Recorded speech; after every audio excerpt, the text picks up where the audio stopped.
program Happiness at Work yang nanti disampaikan juga kiat-kiatnya oleh beliau.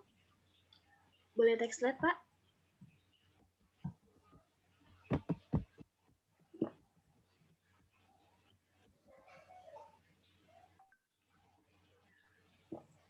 Baik, sebelum masuk ke dalam materi, saya ingin mengenalkan di dalam sosok trainer kita, yaitu Bapak Muhammad Soleh.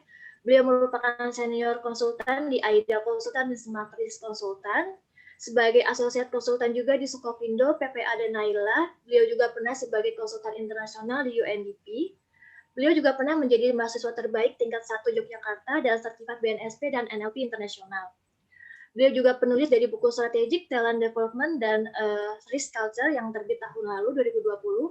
Pernah menjadi speaker di program Inspirator 13 episode di salah satu TV kabel. Dan klien-klien beliau mulai dari BUMN, kementerian dan lembaga negara juga pernah dibantu program SDM-nya. Kami AIDA Konsultan sudah berpengalaman selama 25 tahun Bapak Ibu di bidang consulting, training, dan assessment. Mohon izin Bapak Ibu, kami menyampaikan bahwa saat baru kami yaitu psikotes dan assessment online saat ini juga sedang mengembangkan e-learning. Jadi Bapak Ibu jika ada kebutuhan kami bisa support. Boleh masuk ke dalam materi. Mohon izin Bapak Muhammad Soleh mulai trainingnya. Waktu dan akan persilakan Bapak. Oke, terima kasih. Selamat pagi Bapak Ibu semua. Kita izin di unmute host. Ya, Pak Sukron. Oke, sudah di-unmute semua ya? Sudah ya? Sudah di-unmute semua? Ya. Nah, oke. Oke, Bapak Ibu, biasa kalau webinar itu, biar kita fokus dengan webinarnya dan enjoy, nggak bosan ya. Kita ada salam webinar Bapak Ibu. Jadi kalau, oh ya, saya lupa salam dulu. Assalamualaikum warahmatullahi wabarakatuh. Salam sejahtera ya buat kita semua ya. Oke, salam webinar kita itu kalau saya katakan selamat pagi, jawabannya adalah semangat. Nah ya, sambil kepalkan tangan kanan Bapak Ibu. Sekali lagi, saya minta semuanya ya. Selamat pagi, semangat. Ah, bagus. Sekali lagi, selamat pagi. Semangat. Oke, ya, biar kaget tuh yang di rumah tuh. Suami atau istrinya atau anak-anaknya ya, biar seru lagi. Sekali lagi, selamat pagi. Semangat. Oke, wih, makasih. Yang kedua, kalau saya katakan hadapi corona atau COVID, jawaban kita bisa. Ya, tangan kanannya, kepal, kedua ke atas. Kita gunakan seluruh potensi kita untuk menghadapi COVID atau corona saat ini. Hadapi corona? Bisa. Nah, oke, sekali lagi. Hadapi corona? Bisa. Oke, makasih.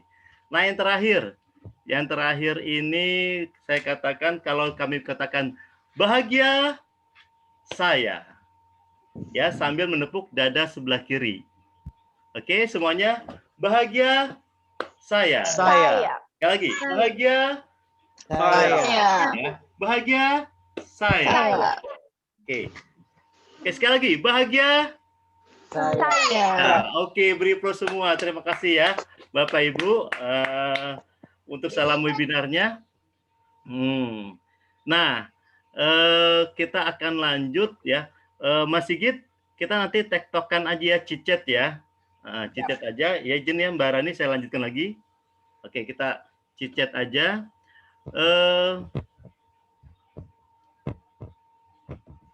Oke. Nah, kita bicara bahagia nih. Bahagia ini kan adalah terkadang ada orang yang merasa dirinya nggak bahagia. Yuk kita ngobrol santai ya. Kenapa sih orang nggak bahagia? Merasa dirinya terkekang, terikat, nggak nyaman kan gitu ya. Nah, bisa jadi karena dia bingung, sedang dilema. Ya kan? Bisa jadi lagi sakit, apalagi COVID. Itu kalau orang dulu sih orang COVID itu udah panik semua. Dianya panik, keluarganya panik kan gitu ya, sekitar panik, RT/RW pun panik kan gitu. Nah, apalagi kalau dia mengalami udah sakit, nggak boleh keluar, nggak boleh ditengokin, harus berpisah dengan keluarganya. Kalau yang mandiri di rumah sakit itu luar biasa ya nggak nyamannya. Tapi kalau isolasi mandiri di rumah ya lebih nyaman lah, karena masih berkumpul dengan keluarga. Nah, atau kita stres dengan kerjaan kita yang banyak kan gitu ya. banyak banget atau nggak beres-beres. Atau Bapak Ibu yang membantu anaknya sekolah yang udah mulai bete nih, udah hampir setahun kita jarak jauh sekolahnya, sehingga kita dipaksa jadi orang tua, dipaksa jadi babysitter, dipaksa jadi fasilitator atau guru di anaknya di rumah. Nah, eh, akhirnya kita jadi bete, yang awalnya ceria jadi mulai kesel, mulai nggak nyaman. Kan gitu ya? Nah, itu bikin kita nggak bahagia.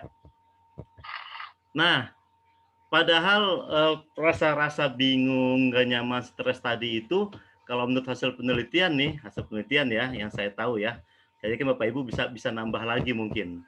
Yang pertama itu gini, ternyata stres itu kalau sangat tinggi, dampaknya itu kemampuan daya ingat kita melemah, dan nggak bisa total penuh gitu, selektif kekuatannya.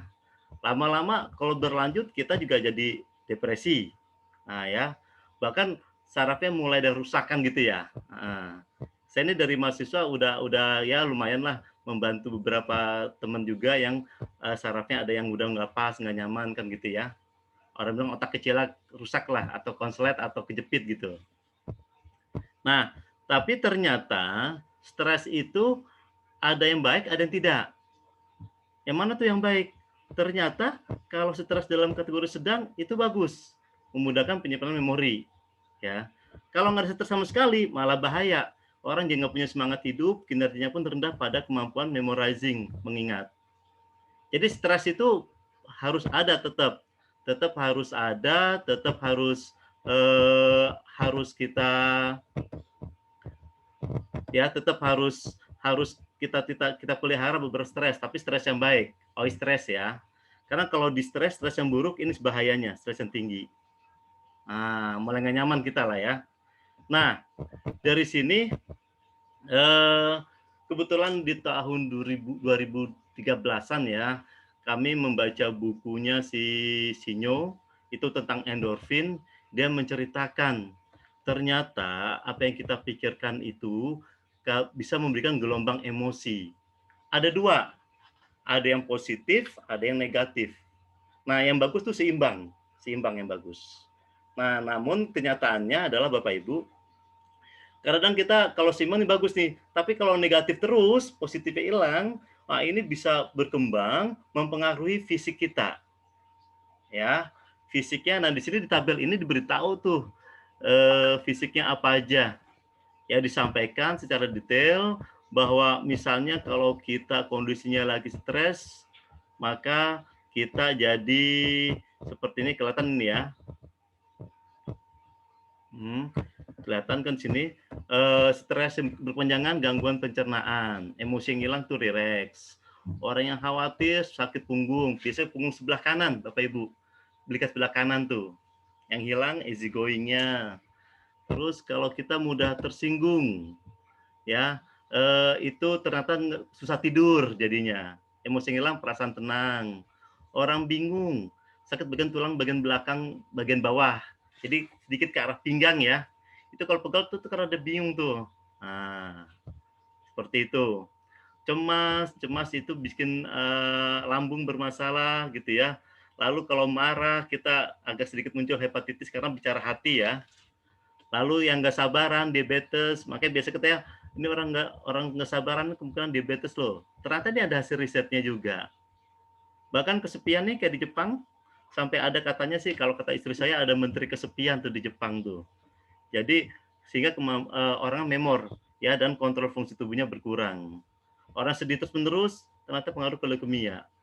Nah, orang yang iri hati, nah itu kulitnya bernanah. Nah, ini contoh-contoh ternyata kalau kita nggak bahagia, itu membuat gen-gen positifnya tadi itu jadi berkurang kekuatannya, gitu ya. Nah, kalau kita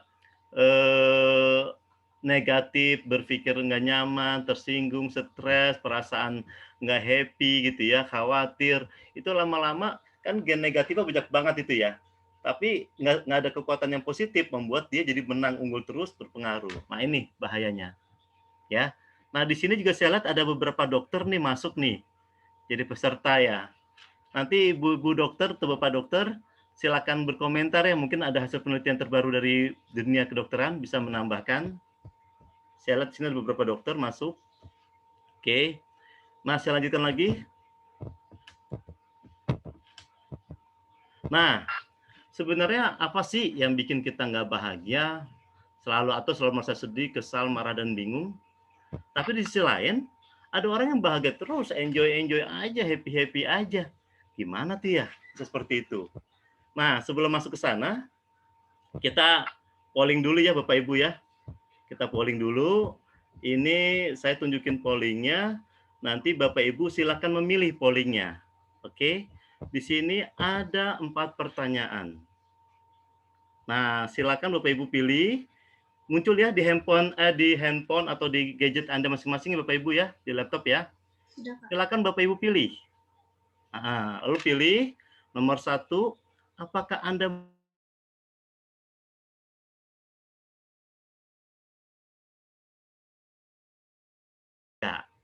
ini yang mudah ya. Jadi kalau Bapak Ibu bilang mudah tuh berarti kapanpun dimanapun Anda gampang, saya happy. Lagi nangis, 5 menit berikutnya happy, kan gitu ya. Lagi bete, masalah kerjaan, 5 menit berikutnya happy. Nah itu silakan Bapak Ibu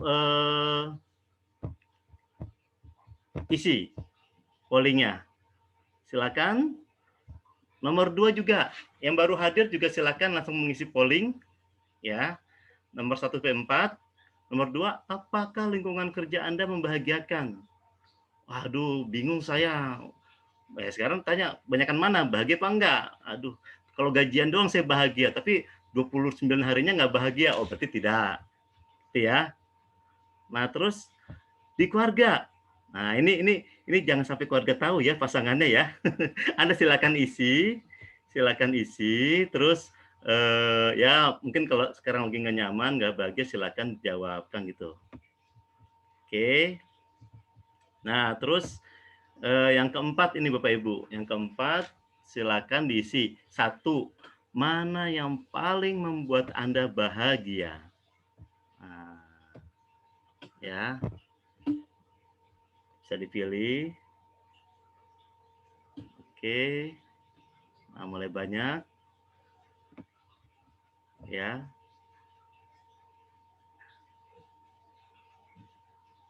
Memang terkadang ada yang orang pokoknya uang yang banyak itu bikin bahagia. Memang uang tuh nggak bikin bahagia kalau sedikit. Tapi kalau banyak, wah bisa bikin bahagia banyak tuh kata gitu. Nah, bisa ya. Jadi uang juga itu suatu hal yang tidak munafik juga. Keluarga yang sempurna, mungkin jabatan tinggi dia bangga banget dengan jabatan tingginya. Bagi dia kalau jabatan tinggi maka otomatis uang saya banyak, gajinya banyak. Maka otomatis keluarga saya happy. Pasti saya mau berobat dimanapun kapanpun bisa kan gitu ya. Nah, bisa juga jabatan tinggi. Atau orang yang saya mah nggak punya apa-apa tapi hati saya tenang, kapanpun dimanapun saya tenang, itu bagi saya udah cukup.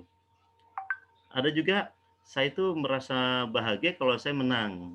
Dimanapun kapanpun kalau saya berasa bersama dengan orang lain, saya harus menang dalam diskusi, menang dalam perlombaan, dalam kompetisi. Silakan Bapak Ibu tulis. Kayak saya dulu waktu saya mahasiswa, saya kan suka ikut kompetisi-kompetisi ya. Saya pikir dengan saya menang juara karya tulis ilmiah, saya bahagia banget gitu. Bahagia sih ada, bangga ada, tapi ternyata sebentar bahagianya. Terus saya menang lagi pemilihan mahasiswa berprestasi utama tingkat fakultas. Lalu juara 1 juga di tingkat universitas. Mahasiswa berprestasi utama itu mahasiswa terbaik di kampusnya. Juara 1 bahagia. Terus di tingkat Jogja juara 2. Tapi ternyata ya itu bahagia sebentar aja. Nah, misal gitu ya. Jadi ada juga yang merasa dengan menang dia bahagia. Tapi ada juga pokoknya saya harus menang. Kalau dengan menang maka saya bahagia. Nah, sudah isi semua? Ayo silakan Bapak Ibu, baru 29 kurang 4 orang lagi, silakan selesaikan. Silakan diisi.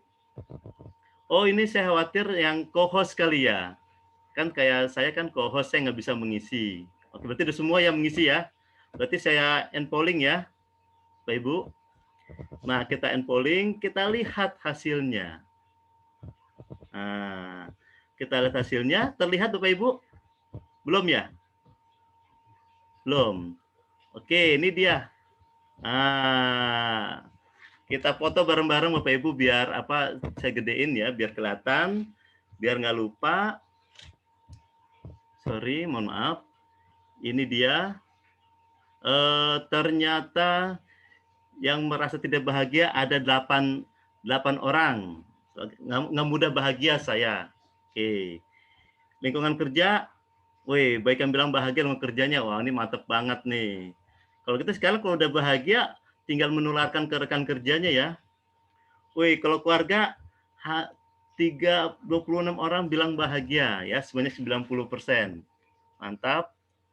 Nah, yang menarik untuk yang terakhir ya, di sini ternyata yang paling tinggi adalah ketenangan jiwa sebesar 38%. Yang kedua, keluarga yang sempurna. Yang ketiga, bermanfaat buat orang lain. Ya, yang lainnya berikutnya kalau harta hanya 1 orang yang menjawab, sama menerima hadiah ke 1 orang juga. Kalau hadiahnya besar, contoh kayak mertua saya, Bapak Ibu, dia dapat hadiah, baru dapat hadiah Pajero baru yang harganya 500 jutaan. Nah, itu jadi bahagia banget kali ya, kalau hadiah besar seperti itu ya. Nah, ini contohnya. Oke. Nah, dari sini kalau kita ambil kesimpulan, ternyata di kita tidak semua orang mudah men-setting rasa bahagia kapanpun dan dimanapun. Beberapa merasa itu butuh proses panjang. Nah, ini hari ini cara kita nih belajar bareng-bareng, berbagi informasi bareng-bareng, bagaimana men-setting dengan mudah bahagia kapanpun dan dimanapun. Oke, setuju ya? Yang berikutnya lagi, lingkungan kerja ternyata ada 9 orang atau 31% mengatakan lingkungan kerjanya itu kurang membahagiakan. Wajar, saya juga pernah ngalamin. Tahun 2001 sampai saya itu seminggu sekali saya ke dokter perusahaan gitu ya. Badan lemes, perasaan nggak nyaman. Kata dokter apa? Pak Soleh, Bapak itu ya, Bapak itu bukan sakit, tapi Bapak itu stres. Diberitahu sama dia. Bapak nggak ada rasa bahagianya tuh. Nah, itu tahun 2001 saya alami seperti itu. Jadi wajar kok. Perusahaan yang kedua juga saya nggak nyaman juga gitu ya. Seperti itu. Oke, ada 9 orang yang berkontribusi dibagi bahagia. Nah, hari ini bagusnya Bapak Ibu, pematerinya kan selain saya ada Mas Sigit ya, yang merupakan senior corporate university-nya, manajernya Adira Finance. Itu sudah sudah berhasil mengajak bersama keluarganya, bersama keluarga besarnya Adira menciptakan lingkungan kerja yang happy ya. Nah, itu jadi bagus, jadi sharingnya. Ya, Mas Sigit di unmute. Ya. Siap ya Mas Sigit ya. Nah, jadi beliau best practices saya langsung nih, gitu ya. Nah, kalau lingkungan keluarga rata-rata bahagia, 3 perlu ditingkatkan rasa bahagia di keluarganya. Nah, di sini juga kita saling belajar. Saya berharap nanti informasi ini kita share tidak hanya buat diri kita, tapi juga buat keluarga kita dan teman-teman kerja kita. Ya, setuju Bapak Ibu ya? Oke. Saya stop share screen-nya biar kita langsung kepada materinya. Oke.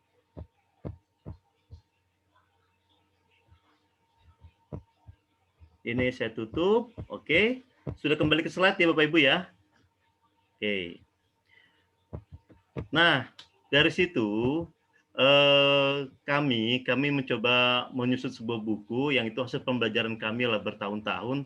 Kalau saya belajar dari tahun 96, sedang mencari tahu gimana sih caranya kita bisa menggunakan ilmu psikologi itu yang dengan cara yang simple, berbagai teknik yang mudah dipraktekkan, lalu nggak perlu tergantung oleh orang lain, dan caranya cepat buat self healing kita. Gitu ya, itu saya udah belajar tahun 96, mencari tahu, uji coba bertahun-tahun gitu ya, diskusi kemana-mana, bikin tulisan juga, meramu juga gitu ya. Nah, ternyata akhirnya di 2015 keluarlah buku ini, diterbitkan oleh Republika. Sebenarnya ide konsepnya itu dari tahun 2006, itu udah mulai sebenarnya konsep-konsepnya, tapi proses berjalan 2015 lalu terbit bukunya. Kita nyebutnya SET, Smart Empowerment Technique. Nah, ini mencari teknik-teknik yang memudahkan dalam bikin orang tuh self healing dan mudah bahagia. Ya. Nah, dari sini kita lanjut lagi. Lalu kerangka kerjanya apa sih? Filosofinya gini, kalau kita semua memahami teknik SET, maka kita bisa melakukan self empowering diri sendiri. Nah, maka kita mudah juga men-setting rasa bahagia kita. Seperti itu Bapak Ibu. Simpelnya begitu. Karena kalau di self empowering, self healing itu membuat kita mudah mengurangi unfinished business problem kita. Ya, masalah-masalah kita yang belum selesai, rasa kekecewaan kita nggak selesai, rasa bete kita yang nggak nyaman, nah itu kita beresin. Gitu. Nah, itu prinsipnya SET. Nah, sebenarnya kami juga ada program nasional Empower Indonesia. Di sini kita tuh pertama dengan mengeluarkan buku SET, lalu kita memberikan training di berbagai tempat gitu ya, berbagai event, dan SET juga itu ternyata menjadi basic kita untuk kalau ngasih materi ke para guru, kadang berbagi ke orang tua gitu ya. Yang lebih sering sih kalau orang tua istri saya, dia lebih ahli daripada saya. Ya, teknik coaching counseling, teknik training for trainer, leadership, pemberdayaan, itu basicnya menggunakan SET ini. Lalu kita juga jalankan program itu, ngasih materinya ke Aceh, ke berbagai kota gitu ya, nyebar. Jadi hampir kalau kita ngasih training itu kalau menurut saya tuh sampai ke Papua juga pernah juga. Nah ya, Papua, Makassar gitu ya. Sudah pernah juga. Sorry, bukan Papua, maksudnya waktu itu Pertamina, Partai Pertamina Indonesia Timur, teman-teman dari Pertamina Papua datang, kita ketemu di Ambon waktu itu. Ya, saya belum pernah ke Papua, jadi paling jauh baru Ambon dan Manado, ya, belum sampai ke Papua. Nah, ini di sini foto-foto kegiatan yang kita lakukan, ya, di berbagai tempat, di kampus-kampus juga sering, bahkan diteliti juga oleh dosen-dosen juga, oleh para psikolog gitu ya, dipraktekin. Kita juga punya media channel yang kita waktu itu di Umat TV, itu Umat TV itu TV kabel ya, TV kabel waktu itu. Jadi live 1 jam, satu episode itu 1 jam, kita 13 episode, itu menyampaikan semua teknik SET ini. Kan ada 10 teknik, itu satu teknik 1 jam waktu itu ya. Lalu kalau Bapak Ibu cari searching di internet, insya Allah masih ada tuh tentang kanal Empowering Indonesia atau berita-berita kegiatan kami dalam mencoba menjalankan program nasional Empowering Indonesia. Seperti itu. Ya. Nah, sebenarnya kami juga punya konsepnya itu waktu tesis saya itu bicara tentang IT. Jadi merancang bagaimana terapi berbasis internet itu tahun 2012. Ya. Sebenarnya kalau itu dijalankan mungkin sekarang kalau bicara orang konseling kayak Halodoc begitu konsepnya. Ya, tapi itu 2012 sudah ditelurkan konsepnya. Nah, Bapak Ibu juga untuk materi kita SET ini sebenarnya teknik SET ini ada 10, tapi kalau kita jabarkan sekarang semua itu nggak efektif gitu ya. Kita malah lebih senang dengerin Mas Sigit menyampaikan pembelajarannya di perusahaan-perusahaan tentang bagaimana membangun budaya yang happy terus kan gitu. Nah, jadi kalau gitu nanti kami Bapak Ibu apabila pengen tahu teknik SET secara detail bisa nonton videonya. Video SET itu di website kami muhammadsoleh.com. Nanti masuk ke buku SET, di situ ada ada 10 video ya, berbagai teknik jadi disampaikan termasuk cara tahapannya bagaimana prosesnya gitu di video tersebut ada. Gitu. Oke. Nah, dari sini ini penelitian tentang SET juga, ini sedikit juga ya. Itu pernah dicoba menggunakan stress pilot, teknologi dari Jerman yang deteksi tingkat stres. Nah, jadi peserta itu dicek dulu tingkat stresnya berapa, gitu ya. Kelihatan dari grafik di sini di tengah-tengah nih diagramnya. Lalu saat itu kita praktekin. Nah, jadi waktu itu kebetulan karena kerjasama dengan UII, jadi dengan labnya kita teliti. Namun mohon maaf karena saya bukan seorang peneliti tulen dosen gitu ya, jadi saya serahkan ke mereka gitu. Nah, tapi ternyata belum diproses. Kata kuncinya adalah kalau secara personal dari 13 orang itu, seingat saya hanya 3 yang tidak dampak, tapi yang lainnya ada dampaknya seingat saya. Ya, dari situ. Dampaknya itu berkurang tingkat stresnya. Misalnya tingkat stresnya ada 30% gitu ya. Jadi itu diteliti tuh. 30% tingkat stresnya. Nah, dilakukan waktu itu teknik teknik meditasi zikir. Baru satu teknik waktu itu, meditasi zikir dengan ya meditasi zikir jaga aja itu. Nah, itu belum melakukan semua teknik. Jadi harap maklum kalau harusnya sih diteliti lagi. Seperti itu. Ya. Nah, dari sini kembali diukur dari 0 sampai 10 atau 0 sampai 100 itu tingkat stresnya di angka berapa. Ini kalau kita pakai caranya saya. Tapi kalau caranya alat tes ini ada berapa persen dia tingkat ketidaknyamanannya. 30% kah, 50% kah, seperti itu. Ya. Nah, dari mana sih konsep kita bahagia itu? Nah, bahagia itu kan sebenarnya orang yang jiwanya sehat ya, Bapak Ibu. Nah, kalau menurut Imam Ghazali kan sebenarnya ada 7 level ya, 7 level, nafsul amarah dan lainnya. Tapi kalau di kami, saya karena saya tidak dalam ilmunya di situ, itu bahasa-bahasanya filsafat Islam ya. Jadi saya menggunakan yang 3 aja nih, 3 level. Ada orang yang nafsul amarah. Nah, yang suka marah nih. Ada nafsul lawamah, yang bingung nih, ragu-ragu nih. Nah, Bapak Ibu nih atau yang belum menikah kalau masih bingung, itu kan stres lama-lama tuh. Nah, itu lagi bingung tuh. Lawamah itu tengah-tengah tuh. Kadang-kadang masih bisa marah, kadang masih bisa tenang, kan gitu ya. Nah, yang bagus nafsul mutmainnah, jiwa yang tenang. Nah, jiwa yang tenang itu kita referensinya surat Al-Fajr ayat 27-28. Nah, nanti kita bahas secara lebih detail. Nah, dari sini ini yang bilang siapa? Bukan Soleh ya, yang bilang ini seorang profesor psikologi Islam. Profesor Abdul Mujib, dia dosen dan mantan dekan di UIN Syarif Hidayatullah. Jadi kita juga belajar juga dengan beliau. Jadi saya tahun 96 ikut konferensi psikologi Islam, mempelajari apa sih yang bikin orang jadi happy, nyaman, kan gitu ya, secara ilmu Islam. Nah,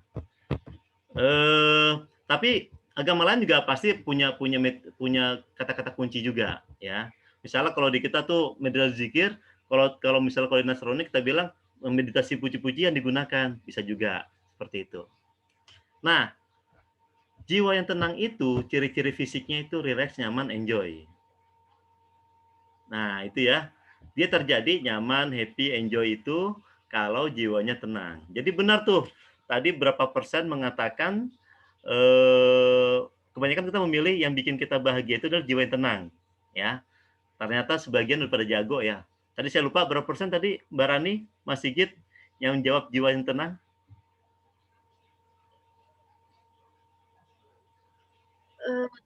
Paling banyak sih Pak, tapi Presentasinya. Saya harus tunjukin lagi sih, bisa juga tunjukin lagi pollingnya ya. Itu lumayan banyak. 38. Ya berarti kita berapa persen? 38. Hah? 38. 38%. Oke, makasih. 38% jawabannya sudah benar. Berarti ilmunya udah lumayan nih, udah canggih nih. Jiwanya tenang itu membuat kita lebih rileks. Nah, di sini ada beberapa kata kunci. Bagaimana caranya biar jiwa tenang? Ternyata harus ikhlas. Ikhlas. Wah, ini ilmu yang nggak pernah ada habis-habisnya ini. Ilmu yang kedua selalu bersyukur. Ketiga positive thinking. Nah, jadi kita ternyata kalau pengen bahagia Bapak Ibu mulai melatih diri kita untuk selalu lebih ikhlas, sering-sering bersyukur dan positive thinking. Kan gitu ya. Maka naiklah kita menjadi level jiwa yang tenang. Maka fisik kita, tubuh kita, pikiran kita lebih enjoy, lebih relax. Nah, dari sini buat Bapak Ibu yang baru datang, kita lanjut dulu aja ya. Kita lanjut dulu aja. Dari sini, maka saya sengaja nih ikon yang relax ini gambar seperti ini ya, orang tenang. Ada juga positive thinking yang awal kata no, dibalik sama dia menjadi on, live lagi gitu ya. No, no, no, no, tapi jadi on, on, on. Jadi hidup gitu ya otaknya. Nah, kalau menurut Al-Quran, karena saya Muslim, jadi saya referensi mau nggak mau Al-Quran ya, salah satunya. Itu menurut Al-Baqarah ayat 164, lalu Al-Jumu'ah ayat 2, itu ternyata kalimatnya sama, ayat tersebut. Yang kalau saya terjemahkan dalam bahasa, kalau kita cek dari referensinya itu, ternyata saya kan belajar juga ya, belajar ngaji juga dan liko. Kata Ustadz saya, itu ayat ini menjabarkan tentang bagaimana mendidik, membina yang efektif. Nah, ternyata buat kita juga nih, buat diri kita, buat keluarga kita juga, karena bahagia itu nggak bisa kita sendiri. Harus kita kondisikan juga ke lingkungan kita juga.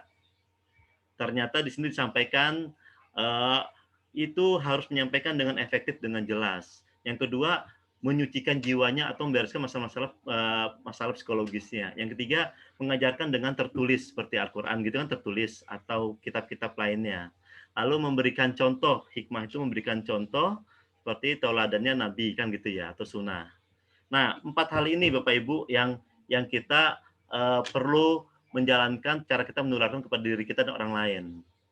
Sehingga saya juga ini saya kan juga kadang-kadang saya happy, kadang-kadang saya bete. Nah, saya agar kita setting dengan cepat, saya juga perlu belajar juga berdiri saya juga lagi nih. Makanya saya paling senang kalau materi tentang teknik bahagia ini. Karena apa? Merecharge lagi diri saya. Gitu ya. Nah, kembali ke sini. Ini ada seperti diamond, seperti berlian. Pas disampaikan oleh Masaru Emoto, ternyata ini adalah molekul air zam-zam. Ya, yang sering molekul zam-zam. Terus kata dia gini, mungkin Bapak Ibu sering dengar lah ya, Masaru Emoto dari Jepang yang mendapatkan Nobel, katanya Nobel, karena dia bisa membuktikan bahwa air itu bisa merekam pesan. Seperti pita magnetik atau compact disc yang akan semakin kuat pesannya itu kalau kita semakin kuat konsentrasi atau fokusnya dan semakin yakin si pemberi pesannya, maka pesan tersebut akan tercetak di air dengan kuat. Nah, ini air loh Bapak Ibu. Ya, kalau kita lihat di sini, nah ini contoh-contoh. Jadi air itu dibekukan lalu dipotong molekulnya, terlihatlah kalau menggunakan kata happiness, cakep tuh molekulnya. Ya, jujur bagus gitu ya. Cinta, terima kasih bagus. Nah, ini kata-kata yang baik yang diberikan. Bagus sekali gambar-gambarnya. Ya, bentuk-bentuk dari molekul airnya. Nah, dari sini itu air. Kalau benda lain bagaimana? Nah, ini beras ini. Di Jepang juga di beras. Kalau ada 4 toples, 1 toples dikatakan gratitude sama love ya disampaikan terus setiap hari, gitu ya. Lalu yang toples kedua kata terima kasih, toples ketiga youthful, begomu, bodoh kamu kan gitu ya. Atau kita cuekin, tidak kita apa-apakan gitu ya. Itu ternyata menunjukkan bahwa jadinya beras tadi. Nasi ya, ini nasi. Nah, saya juga waktu di buku saya itu foto-foto ini pun saya sudah minta izin langsung ke yayasannya Masaru Emoto juga. Nah, dari sini membuktikan bahwa tidak hanya air, ternyata apapun yang mengandung cairan itu merekam pesan. Dan kerja kita juga dong. Semakin dia merasa dikerdilkan, merasa disalahkan, kan gitu ya. Selalu dikata-katain atau dihina, ya itu yang terjadi di otaknya dia. Seperti itu. Nah, ini yang kadang kita jadi sedih juga. Saya juga berusaha nih, mulutnya gimana ya biar kita jangan sampai ngeluarin kata-kata negatif. Mengandung air. Bahkan tulang kita aja 22% adalah air. Jadi wajar banget kalau kita itu harus menjaga diri kita jangan sampai terekam di dalam tubuh kita itu hal-hal negatif. Tapi masalahnya, kata Ibrahim Al-Fiqi dalam bukunya Aladdin Factor, dia melakukan penelitian ya di San Francisco. Itu ada 60.000 pikiran. 60.000 pikiran ini ternyata yang positif cuma 20%. Bayangin ya, hanya 20%, hanya 20%. Lalu 80%-nya negatif. Itu kecenderungannya. Itu kalau di San Francisco. Di Indonesia kita belum teliti. Tapi kira-kira sama banyak atau lebih rendah atau lebih tinggi Bapak Ibu? Mungkin tergantung. Sama, lebih rendah atau lebih tinggi di Indonesia? Mungkin bisa jadi tergantung pada lingkungan yang ada di sekitarnya mereka ya. Oh ya. Berarti lagi-lagi lingkungan ya, itulah pentingnya kenapa kita bangun corporate culture yang happy ya Mas Sigit ya. Oke, setuju. Iya. Nah, mungkin di San Francisco yang kota padat bisa jadi seperti itu. Artinya yang tenang, yang nyaman, atau kita tinggal di gunung yang sepi, tempatnya dekat tempat ibadah, ya mungkin juga berkurang gitu ya Mas Sigit ya. Nah, Iya. berarti juga ini berpengaruh buat lingkungan kerja kita Bapak Ibu. Jadi besar kecilnya pikiran negatif kita tergantung bagaimana kita men-setting lingkungan kerja kita. Nah, gitu ya. Gitu ya Mas Sigit ya. Kan orang. Ya. Nah, ini contoh. Saya minta ini kalau kita offline nih, kita akan praktek tuh ya. Air putihnya mereka nih Bapak Ibu tangan kirinya memegang gelas, tangan kanannya dia seperti ini. Ya, seperti ini ya. Ditahan dengan kencang. Lalu saya cabut begini. Nah, gitu ya. Kalau dia kuat, dia nggak bisa dicabut ininya, nggak bisa. Dia diberi kata-kata negatif. Hasilnya gampang copot, lemas. Ada juga metode kedua, tangannya berdiri tegak gitu ya, lalu kita turunkan, dia kuat. Tapi kalau tangannya tolong tangan Anda dekat dengan gelas yang Anda berikan kata-kata negatif. Itu belum diminum loh, baru gelas kata-kata negatif tangan begini. Itu berpengaruh, lemes dia. Nah, karena apa? Di dalam tuh yang di gelas tadi itu seperti ini, jelek banget. Jelek banget. Gitu ya. Nah, sedangkan yang kata-kata positif, ini yang mereka nih yang ceria, lihat wajahnya kan ceria kan. Nah, ceria, wajahnya ceria, dia tuh emang molekul airnya positif, atau dia tangan kirinya tidak menyentuh gelas tadi. Nah, itu juga bagus, kuat. Karena molekul airnya kalau kata Mas Rimoto seperti ini bagusnya. Ya. Nah, ini membuktikan bahwa diri kita itu perlu sekali untuk menjaga diri kita dan lingkungan kita itu agar diri kita tidak kena racun-racun hal-hal negatif. Jadi ada namanya people toxin ya, people toxin nih Bapak Ibu. Itu ada loh people toxin. Jadi orang-orang yang meracuni diri kita. Sehingga kalau kita nggak nyaman dengan orang tersebut dan itu lama, itu efeknya nggak bagus juga buat kita kan gitu. Nah, kalau kita tidak bisa ngajak dia berubah, ya mungkin kita perlu menjaga jarak dengan beliau, kan gitu salah satunya. Nah, ya. Nah, kalau dari penjelasannya Mas Remoto, dari pembelajaran saya bertahun-tahun gitu ya, ternyata otak diri kita powerful kalau kita itu dalam kondisi yang rileks, tenang, jiwanya tenang, positive feeling, rasa syukur dan itu kita powerful.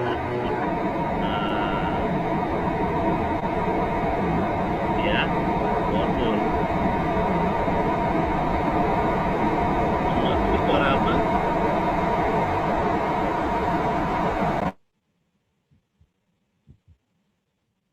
Bisa tolong di-mute? Oke, makasih. Nah, di sini ini kalau kita offline ya Bapak Ibu akan saya ajak Bapak Ibu bisa mengendalikan tubuh Anda. Tangannya jadi Anda bisa kontrol tangan Anda sesuai dengan program Anda. Lalu bisa merubah juga salah satu misalnya tangan jarinya jadi lebih panjang gitu ya dari sebelumnya. itu bisa juga.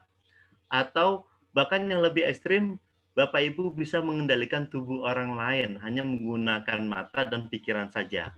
Syaratnya tadi, relax, fokus, dan yakin. Offset, atau di website kami, di situ juga ada judulnya The Magic Offset. Itu ada orang depan, kita di belakang, kita harus mengendalikan tubuhnya dia. Maju, tarik ke belakang gitu ya. Gerakin kepalanya, gerakin tangannya. Nah, itu bisa. Padahal dia nggak tahu mau diapain. Dan dia mau nahan diri pun nggak bisa. Selama kita relax, fokus, yakin, kita bisa ngendaliin tubuhnya dia. Dengan catatan kita ada proses membangun penyelarasan dengan beliau.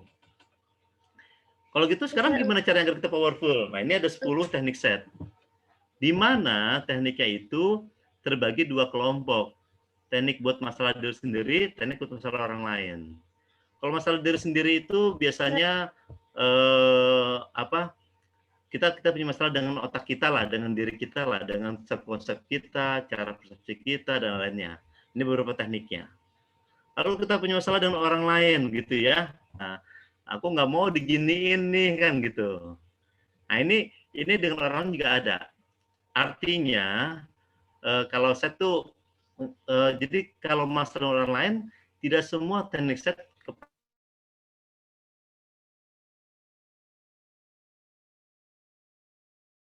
begitu. Ya. Ini saya sebenarnya ada 10 tapi saya sedikit aja brief aja ke beberapa teknik yang simpel. Misal maaf. Untuk memaafkan itu sebenarnya kita emang mudah-mudah susah ya. Oke. Suara saya masih jelas? Jelas, Bapak. Jelas, Mas. Tadi sempat Masih hilang. jelas, Pak. Masih jelas suara saya? Jelas. Jelas ya. Oke. Ya. Di sini ada gambar yang pertama, kenapa bukan kan gitu. Nah, ini ternyata Al-Qur'an juga nyuruh kita jadilah pemaaf. Kan gitu. Ya. Yuk, kita belajar memaafkan. Jadi, saya biasanya itu kalau cara saya memulai dalam forum apapun tuh kalau ada forum saya pasti diawali dengan kalau saya lagi kesal saya istighfar astagfirullahaladzim seperti itu. Lalu setelah forum selesai saya minta maaf walaupun mungkin saya tidak mestinya ngomongin bikin orang nggak nyaman. Nah, itu juga memancing orang sebenarnya agar kita juga saling memaafkan orang lain tersebut juga dan saling dimaafkan. Nah, ini ternyata banyak kisah juga menunjukkan orang pemaaf itu gampang masuk surga gitu, katanya gitu ya.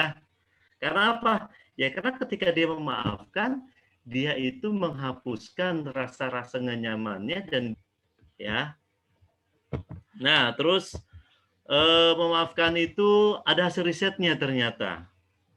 Oh, banyak manfaatnya. Ternyata kalau kita memaafkan, itu bikin kita sehat loh. Kata jurnal nih ya, jurnal Science and Healing. Sehat, terus hubungan kita juga lebih bagus dengan orang lain, ya. Bahkan mengurangi resiko sakit jantung. Jalannya itu ditahan bertahun-tahun, itu jantungnya kena, gitu ya. Saya nggak tahu nih Bapak Ibu dokter yang di sini bisa boleh komentar. Kalau kalian komentar ya benar nggak tuh? Ini hasil penelitian di Stanford. Lalu penelitian di Indonesia juga ada nih penelitian buat remaja. Jadi kalau memaafkannya tinggi, maka perilaku agresif remajanya berkurang. Nah, teknik memaafkan itu beberapa catatan. Yang pertama, akui dengan jujur kalau kita memang lagi kesel, lagi sakit gitu ya, itu perlu diakui dulu. Makanya saya tipe orang yang ekspresif. Jadi kalau saya kesel, saya beritahu, saya kesel ya, saya nggak nyaman ya, saya marah nih ya, itu saya beritahu. Kenapa? Buat saya acceptance dulu, saya menerima diri saya lagi marah nih. Nah, lalu kita pikirkan juga bahwa setiap orang itu pengen dimaafkan. Kita aja ingin dimaafkan, berarti orang juga ingin dimaafkan juga. Jadi ada kalimat, Pak, tapi nggak semudah itu dong Pak, kalau ada kesalahan. ya apa, kita maafin aja. Misalnya mohon maaf bagi yang mohon maaf misalnya bagi yang suami istri kan gitu ya, dulu jatuh cinta gitu, akhirnya menikah, bercerai kan gitu. Tapi yang misalnya suaminya, oh enggak dong, saya minta maaf dong, saya nggak akan ngulangi lagi. Ya udah, maafin aja, nggak apa-apa. Tapi tidak apa, kalau mau rujuk, alhamdulillah. Tapi kalau nggak mau ya nggak apa-apa, karena bisa jadi ya, kan tidak semua orang memaafkan iya, tapi melupakan tidak. Nah itu ya, itu boleh juga kalimat itu. Terus tahapan teknik memaafkan secara lebih detail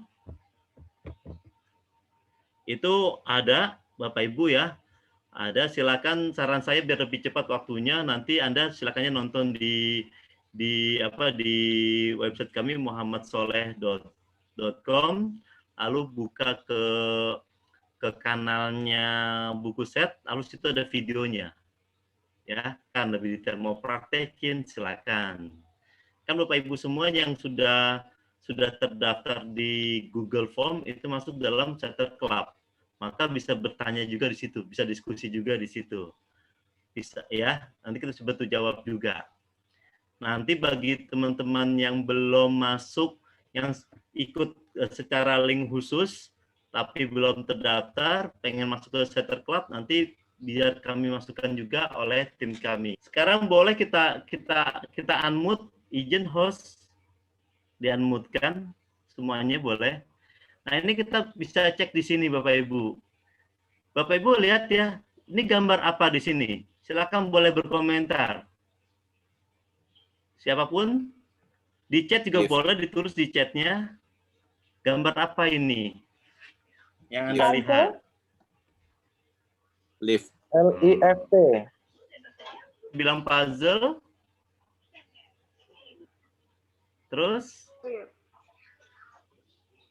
Ini kata atau sih, nggak jelas kata. gitu ya, ini gambar nggak beraturan gitu ya. Ya Pak Miftahul ya mungkin ya.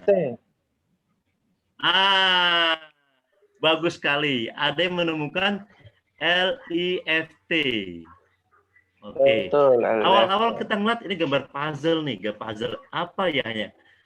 Kenapa kita bilang? Coba Anda fokus pada hitamnya aja. Ini seperti balok yang nggak beraturan. Puzzle. Tapi kalau Bapak Ibu lihat putihnya, maka seperti Pak Miftah tadi ya, kalau putihnya kelihatan, oh ini ternyata huruf L, huruf I, huruf F naik ke atas. Jadi filosofinya, saya simulasi ini, filosofinya adalah dalam hidup ini mari kita cari putihnya. Jangan hanya lihat hitamnya aja. Kalau hitamnya aja, negatifnya aja, kita itu tidak menemukan maknanya. Nggak jelas, nggak ada makna, nggak ada pembelajarannya, tidak beraturan. Tapi kalau kita lihat putihnya, ketemulah lift, membuat kita menjadi shifting, berubah menjadi lebih baik lagi. Maknanya apa nih? Misalnya ada konflik gitu ya. Oh, kenapa sih begini? Oh, pasti ada makna positifnya. Kita jadi belajar untuk lebih tangguh lagi, lebih mandiri lagi. Misalnya gitu. Atau lain-lainnya. Nah, ini adalah lift. Kalau di kami itu, lift ini, ya, level 1 ada level 1, nafsul amaroh, yang gampang marah. Level 2 nafsu lawamah, yang buat kita tuh bisa tenang, terkadang masih mudah marah juga. Lawamah tengah-tengah tuh. Nah, kita naik lagi ke lift yang lebih tinggi lagi, gitu ya, dengan makna tadi, yaitu nafsul mutmainnah, jiwa yang tenang. Jiwa yang tenang. Nah, segala hal dalam yang kita alami adalah itu ada makna positif yang buat kita jadi lebih baik lagi. Nah, itu ya. Sekarang mari Bapak Ibu kita fokus pada positifnya. Nah, ini satu cara kita. berpikir mau tambahan. positif, maka dapat makna. Bagus ya. Itu. Gimana? Mas, Ada yang mau komentar? mungkin saya mau share sedikit gitu kan, Ya, terkait boleh. sama yang tadi. Di Adira itu ada satu budaya yang kita coba lakukan kepada seluruh karyawan di semua titik operasional.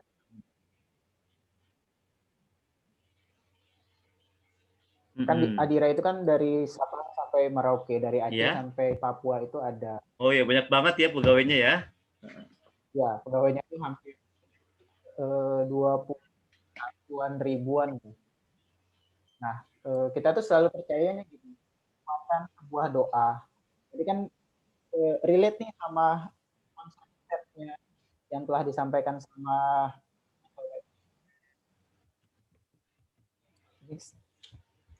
Ya.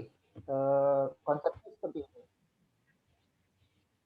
Ketika kan dari melihat putih, nah setiap doanya teman di Adira itu selalu beberapa komponen. Pertama itu adalah bagaimana dia mendoakan keluarganya yang dia tinggal di rumah.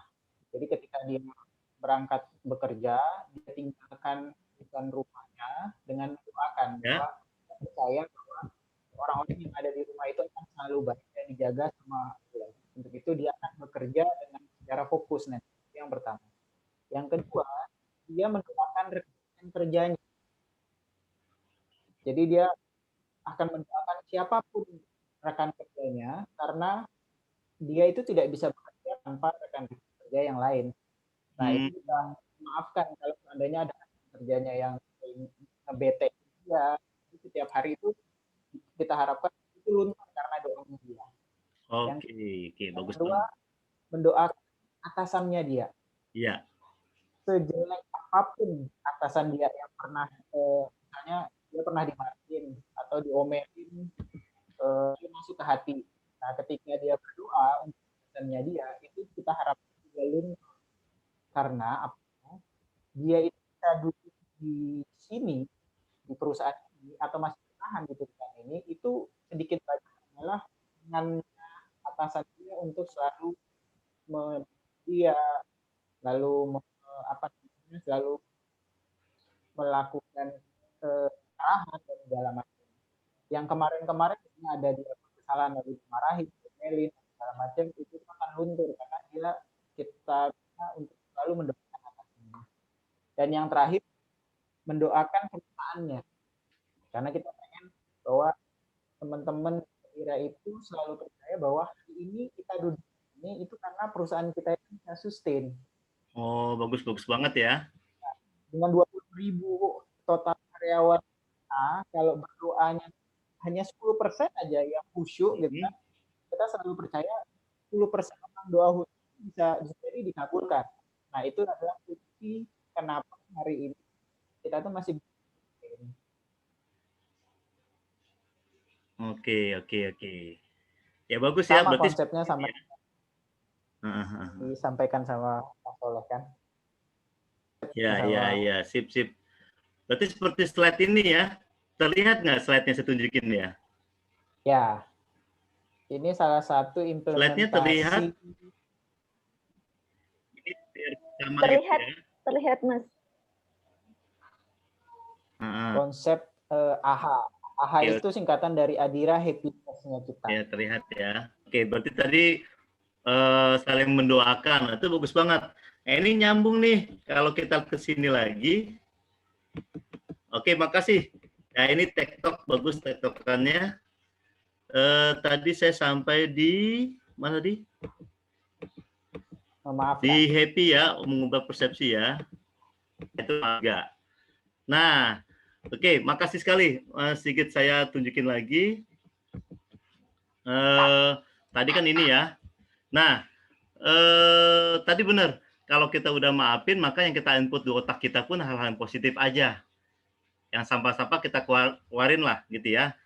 Tidak melupakan, tapi yang hal yang nggak enaknya kita keluarin aja, jangan dimasukin. Nah, oke. Nah, oleh karena itu berarti benar kata Mas kita tadi, kita kalau ada masalah, stop, jangan langsung masalah itu kita nilai, jangan langsung merespon, kita cek dulu dari berbagai sisi masalah tersebut. Bisa jadi loh, masalah tersebut itu memberikan makna positif buat kita. Nah, bahkan bisa jadi loh, itu memberikan makna transendental atau makna hikmah dari Tuhan. Maunya Tuhan apa sih? Oh, ini ternyata maksudnya. Kan gitu ya. Nah, jadi ternyata dengan kita melihat dari berbagai sisi, kita akan menemukan makna positifnya apa, putihnya apa, lalu kita juga berpikir hikmahnya apa, makna transendental, makna ketuhanan. Nah, di sini ini yang membuat kita jadi penting sekali merubah persepsi. Ya, itu teknik mengubah persepsi. Jadi ada teknik mengubah persepsi, kan tadi disampaikan tuh, dalam satu hari itu bisa jadi 80% kita berpikir negatif. Sorry ya, saya videonya nggak saya hidupin lagi, lupa. Dalam satu hari itu dari 60.000 pikiran yang muncul di otak kita, kan 80% kalau kata hasil penelitiannya Ibrahim El-Fiqi itu adalah negatif, 80%. Besar sekali. Lalu yang positif itu hanya 20%. Jadi 1:5 nih, 1:5. Dari 1:5 ini, itu ternyata selaras dengan hasil penelitiannya Fredlik. Kata dia gini, 5 pikiran positif itu akan menang kalau dia akan mampu menghadapi setiap satu pikiran negatif. Jadi tadi 1:5 ya penelitian El-Fiqi. Ini nih. Sorry. Kan dibilang 1:5. Jadi negatifnya ada 5, positifnya 1. Berarti kalau kita mau ngalahin negatifnya tadi, pastikan kita punya 5 hal positif, pikiran positif untuk mengalahkan 1 pikiran negatif. Hampir nyambung lah ya dari sini. Nah, kenapa harus kita rubah? Karena ya kita itu cenderung persepsi kita itu lahir secara spontan. Nah, kita perlu mengubah persepsi itu agar sesuai dengan apa yang menurut kita bikin happy. Nah, jadi kalau kita selalu ngajak bagaimana memaafkan, tadi ya Mas Sigit, 1 negatifnya dia, kita harus cari 5 positifnya dia. 5 positifnya, maka dia akan mengalahkan ini. Kalau ada 2, berarti 10. harus 10. Nah, itu cara-cara kita untuk mengalahkan pikiran-pikiran negatif tadi. Gitu ya. Wah, repot dong, kan orang kita nggak suka, kita kecewa pasti sedikit. Nah, akhirnya dicari tahu lah sebanyak-banyaknya positifnya dia. Dari referensi kita sendiri maupun referensi orang lain yang juga mengenal beliau. Nah, di sini diberitahu tuh, ini ada lagi teknik cara cepat mengubah persepsi. Kondisi negatif dirubah dengan kondisi positif. Ya, ini silakan nonton videonya, di situ ada lebih prakteknya ya, karena butuh waktu untuk praktek kita. Nah, ini contohnya nih tahapannya. Jadi yang gambar ini di video ini nih, di foto ini, dia waktu itu trauma kepada kegelapan. Dia kalau udah gelap langsung panik dia. Lalu kita setting, kita mindset dia, gelap pun dia nyaman. Dalam kondisi gelap pun nyaman. Setelah kita mindsetting dia dalam 5 menit, kita program, lalu dia kita taruh ke tempat ruangan, di tempat yang gelap, sepi gitu ya, tertutup, gelap semua. Lalu jawaban dia apa? Wah Mas, ini saya gimana? Nyaman tuh, enjoy aja tuh.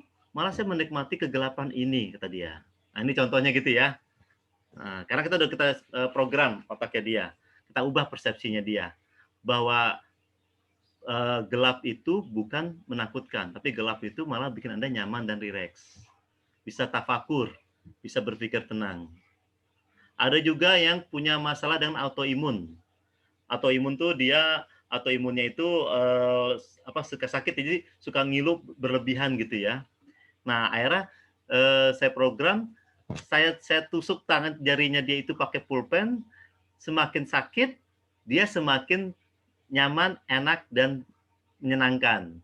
Jadi dia semakin saya kencangin tusukan pulpennya itu, dia malah semakin tersenyum. Nah, Nah, itu karena autoimun kan dia sering ngilu-ngilu sakit. Kita program hal tersebut. Nah, itu contohnya ya. Apakah permanen? Ya, itu butuh berkali-kali. Jadi kalau saya ngajarin dia seperti itu, berikutnya dia harus memprogram sendiri lagi. Ya, seperti itu. Lalu ada lagi teknik bersyukur. Nah, ini teknik syukur, poinnya kalau kita bersyukur, apapun yang kita terima, apapun yang kita rasakan, kita terima itu, dan kita bilang ini adalah terbaik dari Tuhan buat kita. Pasti kita jadi lebih semangat lagi, lebih enjoy lagi menikmati hidup. Karena apa? Hati yang puas dan rasa syukur itu, jiwa jadi lebih tenang. Nah, inilah Al-Fajr ayat 27 dan 28. Jadi, kalau sedikit saya sampaikan ayatnya, ini mohon maaf ini di sini sepertinya ada ustadz juga nih ya. Kalau salah saya mohon maaf ya, tapi intinya gini kalimatnya, ya ayuhan nafsul mutmainnah, wahai jiwa yang tenang. Itu ayat 27-nya. Ayat 8-nya, irji'i ila rabbika radiyatan mardiyah. Kembalilah kepada Tuhanmu dengan hati yang meridoi. Meridoi dulu loh. Menerima dulu loh. Nah, meridoi baru dapatlah mardiyah. Dapatnya maka kamu kan mendapatkan ridhonya Allah kan gitu. Maksudnya apa? Kalau dalam ilmu psikologi itu kita acceptance dulu, terima dulu tuh rasanya apa. Kalau terima, kita ridhoi, kita ikhlas, maka kita mudah mendapatkan ridhonya Allah karena kita udah ikhlas. Nah, itu filosofinya. Jadi syukur itu powerful banget itu, syukur. Nah, dari sini hasil riset juga bilang bikin kita jadi lebih sehat, lebih nyaman juga bersyukur itu. Bahkan Al-Quran sendiri atau kita juga mengatakan kita diminta untuk bersyukur. Nah, syukur itu harapannya sih ya kita dengan tidak hanya lisan tapi juga perilaku kita berusaha misalnya tersenyum, hati kita juga enjoy menikmati kan gitu. Nah, ini butuh proses memang. Nah, itu silakan gunakan teknik bersyukur. Ya. Nah, hasil penelitian juga dari California, lalu dari bukunya The Happiness Advantage-nya Sean Achor, itu dia mengatakan bersyukur itu membuat kita lebih bahagia, lebih sehat, merasa diterima, berkurang rasa keluhan sakitnya, gitu ya, lebih sedikit, lebih teratur berolahraga, merasa dirinya lebih happy, gitu. Bahkan membuat kita jiwanya merasa lebih tangguh dalam menghadapi hidup dan optimis melihat masa depan. Nah, ya ini menurut si bukunya The Happiness Advantage-nya Sean Achor tadi. Saya bacanya apa nih? Sean Achor atau apa nih ya? Nah, dari sini juga membuktikan bersyukur itu hal yang penting sekali. Bahkan kalau kata si Sean ini, yang pertama harus kita lakukan adalah bersyukur. Kan dia ada 7 teknik bagaimana bahagia, 7 prinsip. Saya aja baru baca bukunya ya, tapi ini konsep bersyukur kita udah dari tahun 2006 udah mulai terpikirkan seperti itu. Riset bersyukur 2014 itu ternyata meningkatkan kalau syukurnya tinggi, maka stres kerja berkurang. Makanya nih si Sound juga bilang begitu di bukunya, risetnya. Jadi kalau kita rutin bersyukur, maka membuat kita lebih bahagia dan produktif. Nah, ini contoh saya juga dengan tim itu kita konsepkan, coba dong syukurmu apa hari ini, ditulislah. Padahal hal-hal simple. Misalnya ditemani kucing yang nggak dikenal gitu ya, yang tiba-tiba datang dan naik ke pangkuan, itu rasanya kita dihargai banget sama tuh kucing gitu ya. Nah, itu contohnya ya.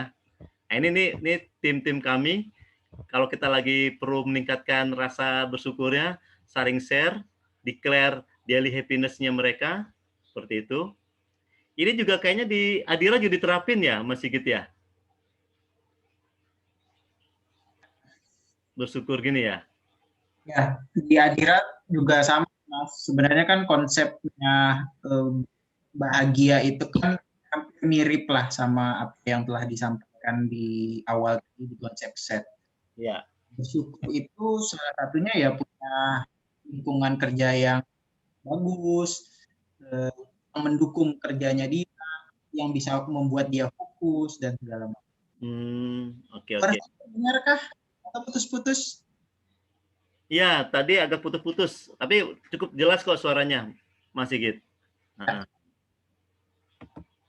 Kalau di ADR itu banyak kegiatan-kegiatan kita itu yang mendorong karyawan untuk melakukan kolaborasi, lalu intinya bersyukur, salah satu syukurnya kita itu adalah ya kita kerja dengan fokus. Tadi sih dari awal kita sudah meninggalkan pikiran-pikiran yang negatifnya kita ke belakang, lalu kita lakukan hal-hal untuk pekerjaan kita seperti apa. Mulai dari doa, lalu berdoa itu salah satu juga kita harus bersyukur. Apalagi di masa pandemi ini kan banyak kita dengar karyawan-karyawan yang secara pekerjaannya di layoff, banyak yang gajinya dihadir karena memang tidak ada potongan gaji, di layoff untuk karyawan permanen dan juga tidak ada, hanya karyawan-karyawan yang memang secara kontraknya sudah habis kan biasanya kita tidak panjang. Nah kita memunculkan itu bahwa kita nih sedikit banyak dari orang-orang yang masih bisa diberikan kesempatan untuk bekerja. Itu yang kita sampaikan kepada mereka. Oke. Berarti sama ya filosofinya ya. Oke, sip. Kasih seperti ini ya. Oke, saya lanjutkan lagi. Boleh. Oke, saya lanjutkan lagi. Tadi bersyukur. Nah, ini dia. Oke. Nah, teknik syukur juga ada caranya. Tadi dituliskan, ya, dituliskan. Kalau saya biasanya kalau saya lagi banyak, maklum kalau kerjaannya banyak gitu ya, urusannya banyak, masalahnya banyak juga, maka biasanya kalau habis pagi-pagi, habis sholat subuh, diam aja barang 5 menit hingga 10 menit diam, itu lalu pikirin apa sih yang bisa syukuri di pagi hari ini. Nah, seperti itu. Lalu kita doakan, terima kasih Tuhan, hari ini saya masih sehat, masih hidup, keluarga masih lengkap, rumah nggak bocor, hujan besar ini, rumah nggak banjir gitu ya. Terus makanan masih lengkap gitu ya. Nah itu contoh-contohnya kita lakukan. Oke, nanti Bapak Ibu saran saya silakan Anda nonton di websitenya muhammadsoleh.com, di situ ada video-videonya juga teknik bersyukur, tahapannya. Oke, dari sini cukup jelas ya, ini penjelasannya, ucapkan alhamdulillah. Saya lanjut lagi. Mbak Rani, ini nggak ada yang bertanya Mbak Rani? Saya lanjut aja. Iya Kak, belum ada pertanyaan. Mungkin Bapak Ibu ada yang ingin bertanya? Raise hand juga boleh. Tadi saya lihat ada yang raise hand ya. Nah ini dia nih Bu Desi Kulin tadi raise hand terus keluar masuk ya, mungkin sinyal ya, maklum musim hujan tuh sinyalnya agak berat. Oke, kalau nggak ada saya lanjut. Gimana Mbak Rani? Lanjut ya. Lalu ada teknik ilustrasi. Nah, teknik ilustrasi ini adalah teknik membayangkan, memberi gambaran yang mau kita inginkan. Hasil riset membuktikan ilustrasi itu membuat kita orang tuh berpengaruh kepada mental kita, psikologis kita. Ya, bahkan si Shigeo Haruyama dengan bukunya yang buku dia tuh dia mengatakan dengan visualisasi itu membuat kita mengaktifkan hormon kebahagiaan, endorfin, morfin alami dalam tubuh. Nah, jadi ternyata nyambung ya dengan membuat ilustrasi, imajinasi itu membuat kita jadi meningkat hormon kebahagiaannya. Dan gambaran bahagia kita pun jadi muncul ketika kita mendesain. Nah ini ternyata ilustrasi itu paling sering kita gunakan untuk self healing dan self programming. Kalau kita ingin memprogram, misalnya Bapak Ibu nih memprogram diri Anda, memprogram anak kita, ya itu bisa tuh buat kita punya mimpi, kita punya harapan, lalu menciptakan suasana bahagia, itu bisa kita program. Buat self healing yang psikosomatis sedikit kita kurangi, itu dengan teknik ilustrasi. Nah, jadi contohnya nih, contoh yang terbaru. Jadi kalau saya waktu itu, saya kan pernah dirawat inap 3 hari, lambung saya itu udah parah banget gitu ya, udah luka gitu. Karena mungkin dari remaja, kuliah, kerja, saya itu makannya nggak teratur, nggak beres, kalau lambung udah rusak, diopname 3 hari.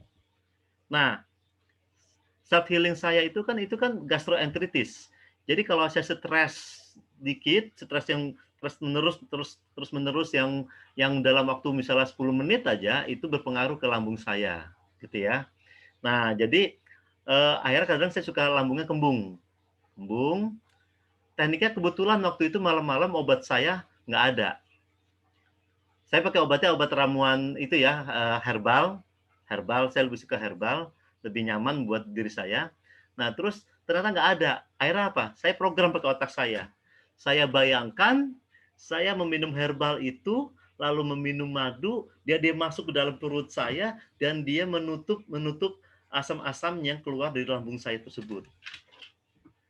Dan ternyata setelah itu saya bisa tidur nyenyak dan sembuh gitu. Nah, ya.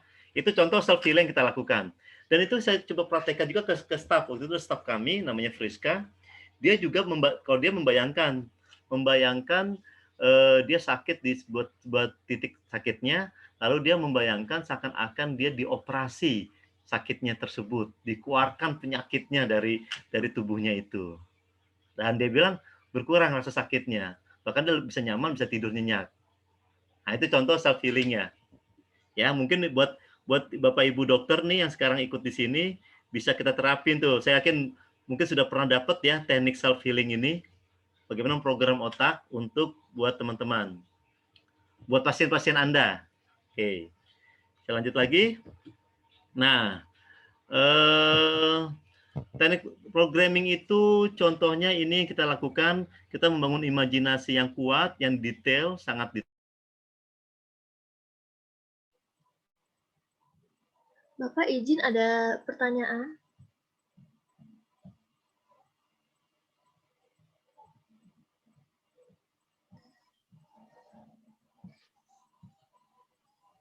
Yang anak-anak atau suara yang tenang, direct, nggak terlalu buru-buru, itu bikin nyaman, bisa dipakai juga. Setelah Anda nyaman dan direct, Anda berimajinasi apa yang kita inginkan. Nah, ya, kita memprogram itu menggunakan kata-kata positif yang mudah kita pahami oleh otak kita yang konkret. Contohnya misalnya gini, seperti gambar ini ya di atas nih, saya menjadi seorang pembicara yang sukses. Saya bayangkan saya berdiri dengan jas, lalu saya menunjuk tangan saya ke screen gitu ya. Lalu saya bersalaman, dianggap dipuji oleh mereka karena sukses. Nah, seperti itu dibayangin. Saya juga Bapak Ibu ini kalau saya mau ngasih training, saya selalu berimajinasi dulu. Saya apa yang akan saya lakukan, apa yang akan saya katakan. Jadi di dapur saya ini udah program duluan. Ya, saya yakin Mas Sigit juga gitu ya, Mas Sigit ya. Kita program duluan. Rancang skenarionya apa. Ya. Nah, ilustrasi bahagia kita bisa. Mas Soleh, mohon maaf ada pertanyaan Pak. Boleh? Siapa? Mau langsung Ya, dokumen atau di? ada pertanyaan dari. Oh, boleh nanti atau sekarang? Sekarang boleh, silakan. Kalau mau ngomong langsung silakan, mau chat juga silakan. Ya, sudah di chat Pak. Jadi ada pertanyaan, apakah teknik atau sugesti yang diberikan seperti contoh takut gelap sama dengan hipnotis Pak, sifatnya sementara? Oke. Oh, gini. Gini. Oke. Nah, ini berarti masuk ke teori yang dalam nih. Sebenarnya konsep hipnosis, konsep memprogram otak, konsep tidur nyenyak itu sama. Gelombang otaknya sama. Ya, saya di sini tidak menyebarkan teorinya, tapi kalau di buku saat itu ada namanya kondisi hipnosis membuat orang dalam kondisi trans. Trans itu kondisi yang kalau mereka nyebutnya tanpa sadar. Kalau saya nyebutnya itu sadar kok. Cuman tingkat kesadarannya itu di mana level yang sangat rileks. Gelombang theta gitu ya, alfa dan theta itu sangat rileks.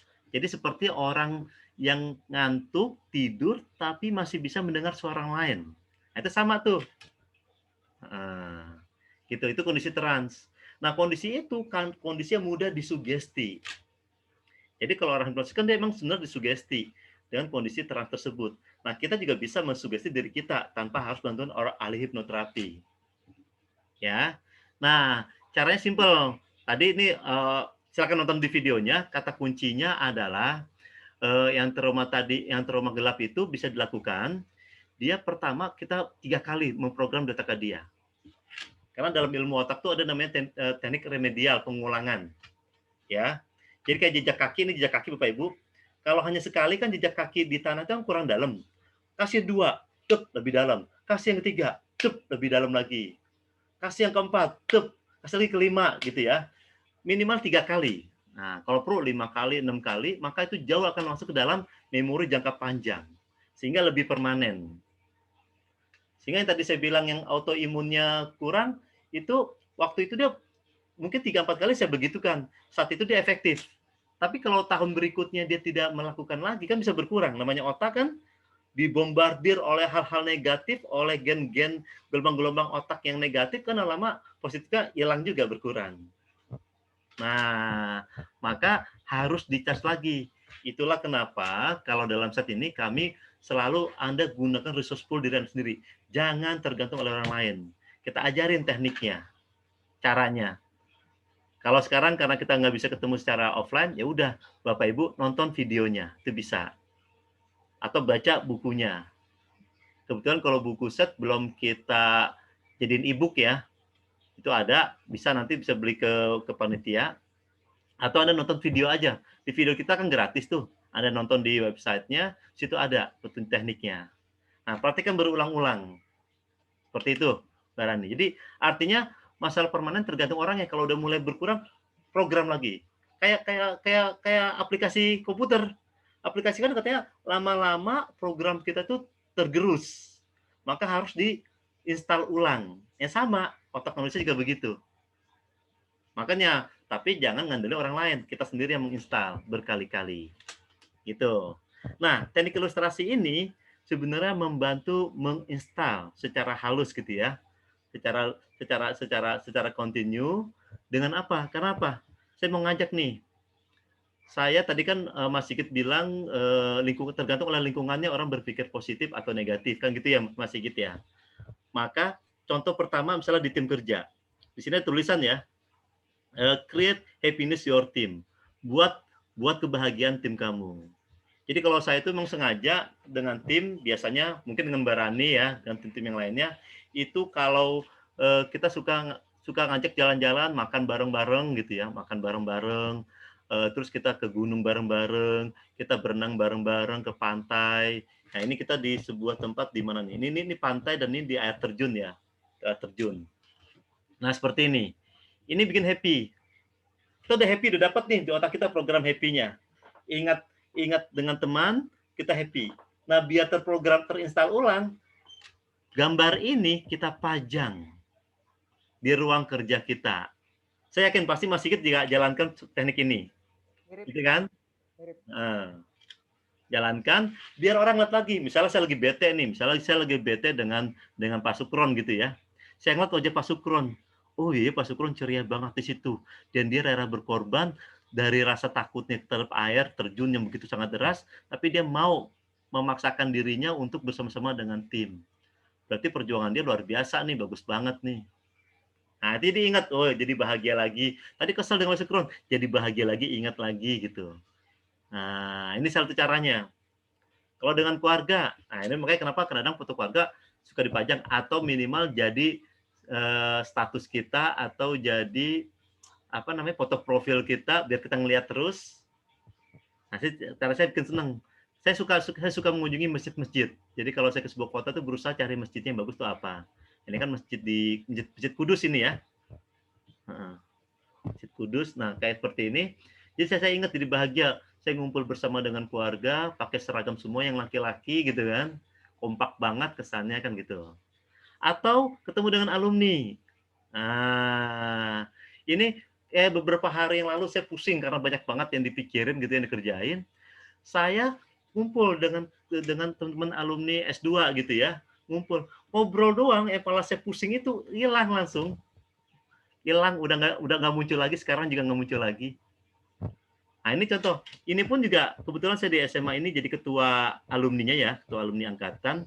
Jadi saya bilang, yuk kita konsep alumni kita adalah bahagia. Nah saya bilang tuh, panitia kita bahagia. Nah judulnya aja, tagline-nya, lihat foto aja kita udah bahagia, apalagi kalau kita reuni ketemu kan gitu. Ini contoh-contoh ilustrasi gambaran-gambaran yang memanggil kembali atau menginstal kembali hal-hal yang kita memori-memori yang kebahagiaan tersebut.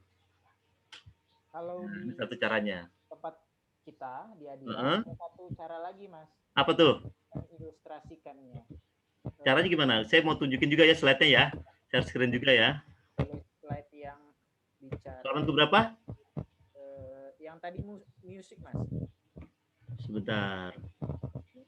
Oh, saya di sini.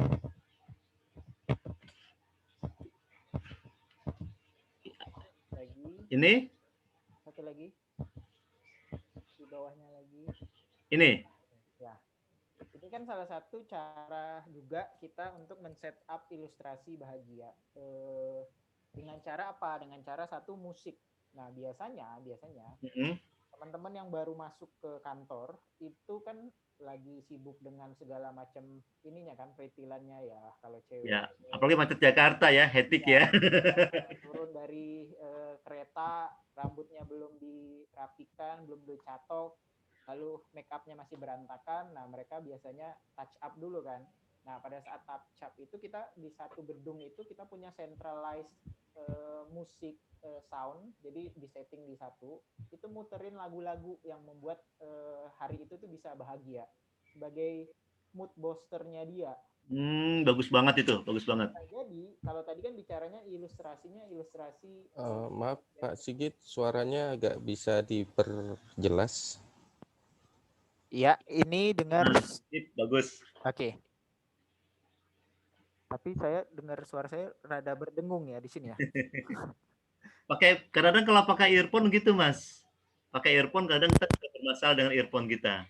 Coba saya buka earphone saya. Nah, itu jelas suaranya. Better. Lanjut, tadi biasanya mood booster itu kan muncul dari kita, suasana kita itu dari mana sih? Dari ngeliatin orang, dari musik dan segala macam. Salah satu yang kita ambil itu adalah dengerin. Jadi karyawan itu duduk aja, dia nggak perlu pegang handphone, dia masih pegang make up-nya, sound itu sudah bisa membuat dia happy. Kenapa? Lagu yang diputar itu biasanya by request-nya karyawan-karyawan. Nah, kalau dia pengen apa, dia juga bisa request di sana. Itu dari satu musik. Yang kedua, next month, kita itu ada satu yang bisa juga membuat ilustrasi. Yaitu WhatsApp bahagia. Di setiap cabang, di setiap kantor itu selalu punya WhatsApp bahagianya kita. Saya terlihat. Ini ya Mas ya? Ya. Nah, ini grup WhatsApp ini kita buatin icon-icon yang buat karyawan happy. Misalnya dia mau memunculkan dua dia yang happy, jangan menyerah, saling menyemangati, selalu happy ya, bosku. Kita selalu nyebut orang-orang itu bosku. Kenapa? Karena kita pengen orang itu merasa happy gitu kan, dengan melepaskan semua jabatan yang mereka miliki. Nggak ada, oh ini manajer saya, ini bawahan saya, sebut aja namanya, nggak usah pakai Pak, pakai aja namanya bosku semua. Oh gitu. Bagus.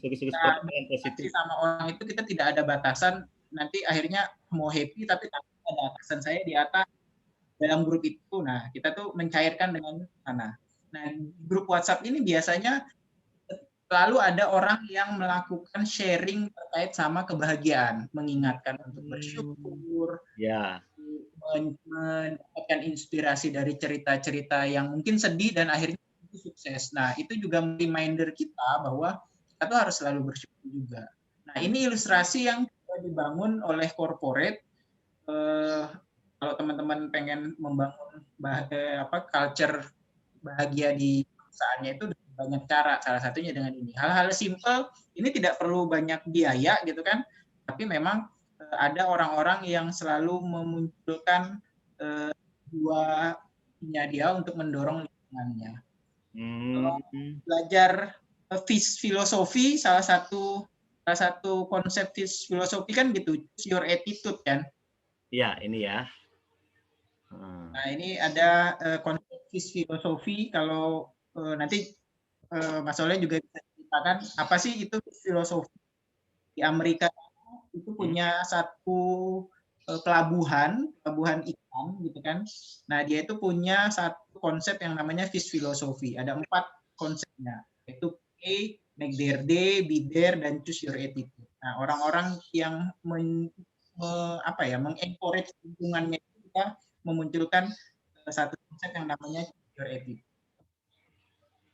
Oke. Gitu ya. Ini memang kalau filosofi saya juga belajar waktu itu, seingat saya tahun 2003-2004. Jadi emang udah lama nih.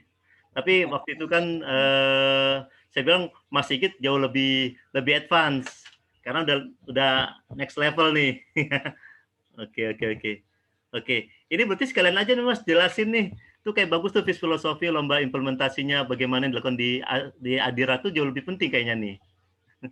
Boleh, kalau saya boleh share di Adira itu kenapa kita punya program happiness itu karena kita selalu percaya kan gini, lagi kalau bicara happiness di perusahaan atau program di perusahaan itu kan sebenarnya dari tujuan perusahaan itu ya Mas. Ya. Nah, visinya Adira punya yang namanya customer centric dia. Customer centric ya di awal ini ya. Ini ya, customer centric awal ya. Itu kita punya yang namanya customer centric. Gimana caranya si customer itu bisa terlayani sama kita. Nah, atas dasar itu kita percayanya gimana mau buat customer-nya bahagia kalau employee-nya nggak bahagia. Oh, I see. Konsep pertamanya itu dulu. Ya. Buat orang bahagia, tapi kalau diri kita nggak bahagia ya susah. Nah, makanya kita ciptain dulu leader-leader bahagianya Adira. Kalau leader udah bahagia, dia bisa mengencourage timnya untuk lebih bahagia, employee-nya secara keseluruhan. Employee-nya bahagia, dia serving ke customer-nya juga pasti akan bahagia. Oke. Ketika customer bahagia, pasti akan balik lagi ke company kan, ya prof, ya banyak lagi retensi orang-orang balik lagi menggunakan jasanya Adira. Nah, dari sana sih sebenarnya konsepnya. Disitulah baru kita brainstorming sama beberapa, lalu kita sampai kita kirimkan satu GM kita itu Amerika untuk belajar konsep filosofi. Serius banget ya, tanda-tanda sama Mas ini Bang Soleh bisa join kita kalau dulu udah ketemu gitu kan. Filosofi ini ada 4 konsep yang diajarkan gitu kan. Bagaimana membuat lingkungan kerja itu bukan berasa bekerja tapi selalu bermain. Play, lalu make their day. Jadi orang-orang itu atasannya itu dia selalu membuat karyawan di lingkungan kerjanya itu selalu happy. Kadang tiba-tiba aja gitu kan nggak ada angin, nggak ada hujan, bawa makanan, ini makan bareng dan segala macam dulu sebelum pandemi ya. Kalau sekarang mungkin dibedakan kasih hadiah, kasih gift itu salah satu membuat karyawan itu juga merasa saya ini diperhatikan.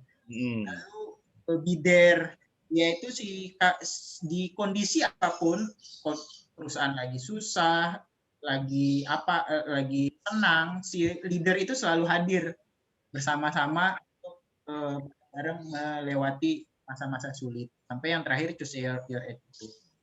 Nah, di 2020 sampai 2021 itu kita mau meremake konsep filosofi dengan gaya yang lebih milenial dengan AHA tadi, Adira Happiness. Nah, salah satunya tadi ini mirip nih melakukan ilustrasi seperti yang Mas Soleh sampaikan kan. Konsepnya hampir mirip sih. Kalau saya mungkin ceritanya tidak konsep, tapi yang pernah kami lakukan di Adira. Nah, ini kita di seluruh Indonesia kita gaungkan campaign filosofi. Dengan cara apa? Kita lombakan. Ada temanya, ada make the day, choose your attitude, kita lombakan. Lalu kita kaitkan sama bisnis. Misalnya jualan dengan cara apa? Jualan kita buatin aja musik di depan kantor. Lalu orang yang jualan itu pakai baju adat istiadat daerahnya masing-masing. Jadi hal-hal yang yang di luar kebiasaan buat dia tuh happy. Dia bisa jualan juga, dia bisa buat lingkungan dia. Gitu, Mas. Ya, jadi ingat ada satu kompetensi yang namanya make it people happy. Nah, itu bikin orang nggak happy itu gimana caranya tuh? Ya, itu kompetensinya ada tuh. Ya. Oke, kalau gitu boleh jelasin juga yang lainnya tadi udah ya, happy leader ini udah filosofinya. Lalu ada produktivitas ya. Nah, saya mau share ada slide yang menarik buat saya. Yang mana tuh? Lanjut, Mas. Lanjut ini lagi. Ini. Lagi. Kalau ini konsepnya kita itu selalu ada EQ, SQ, sama IQ. Oh, I see. Nah, ini, Mas. Ini mana? Yang bagus mana ini? Kongko? Bukan, satu lagi. Ini? Nah, ini. Oh iya. Yang paling simpel menurut kita. Dari tadi yang konsep yang disampaikan sama Mas Oleh, dan tadi ada waktu lagi itu adalah ketenangan jiwa gitu kan. Iya. Ketenangan jiwa itu bisa didapat dari kita rasa bersyukur kita, lalu kita kalau konsepnya Islam itu ada memberi kan, Mas. Iya. Gitu kan. Nah, ada satu konsep yang teman-teman dirasakan yang namanya berbagi 1000 kebahagiaan.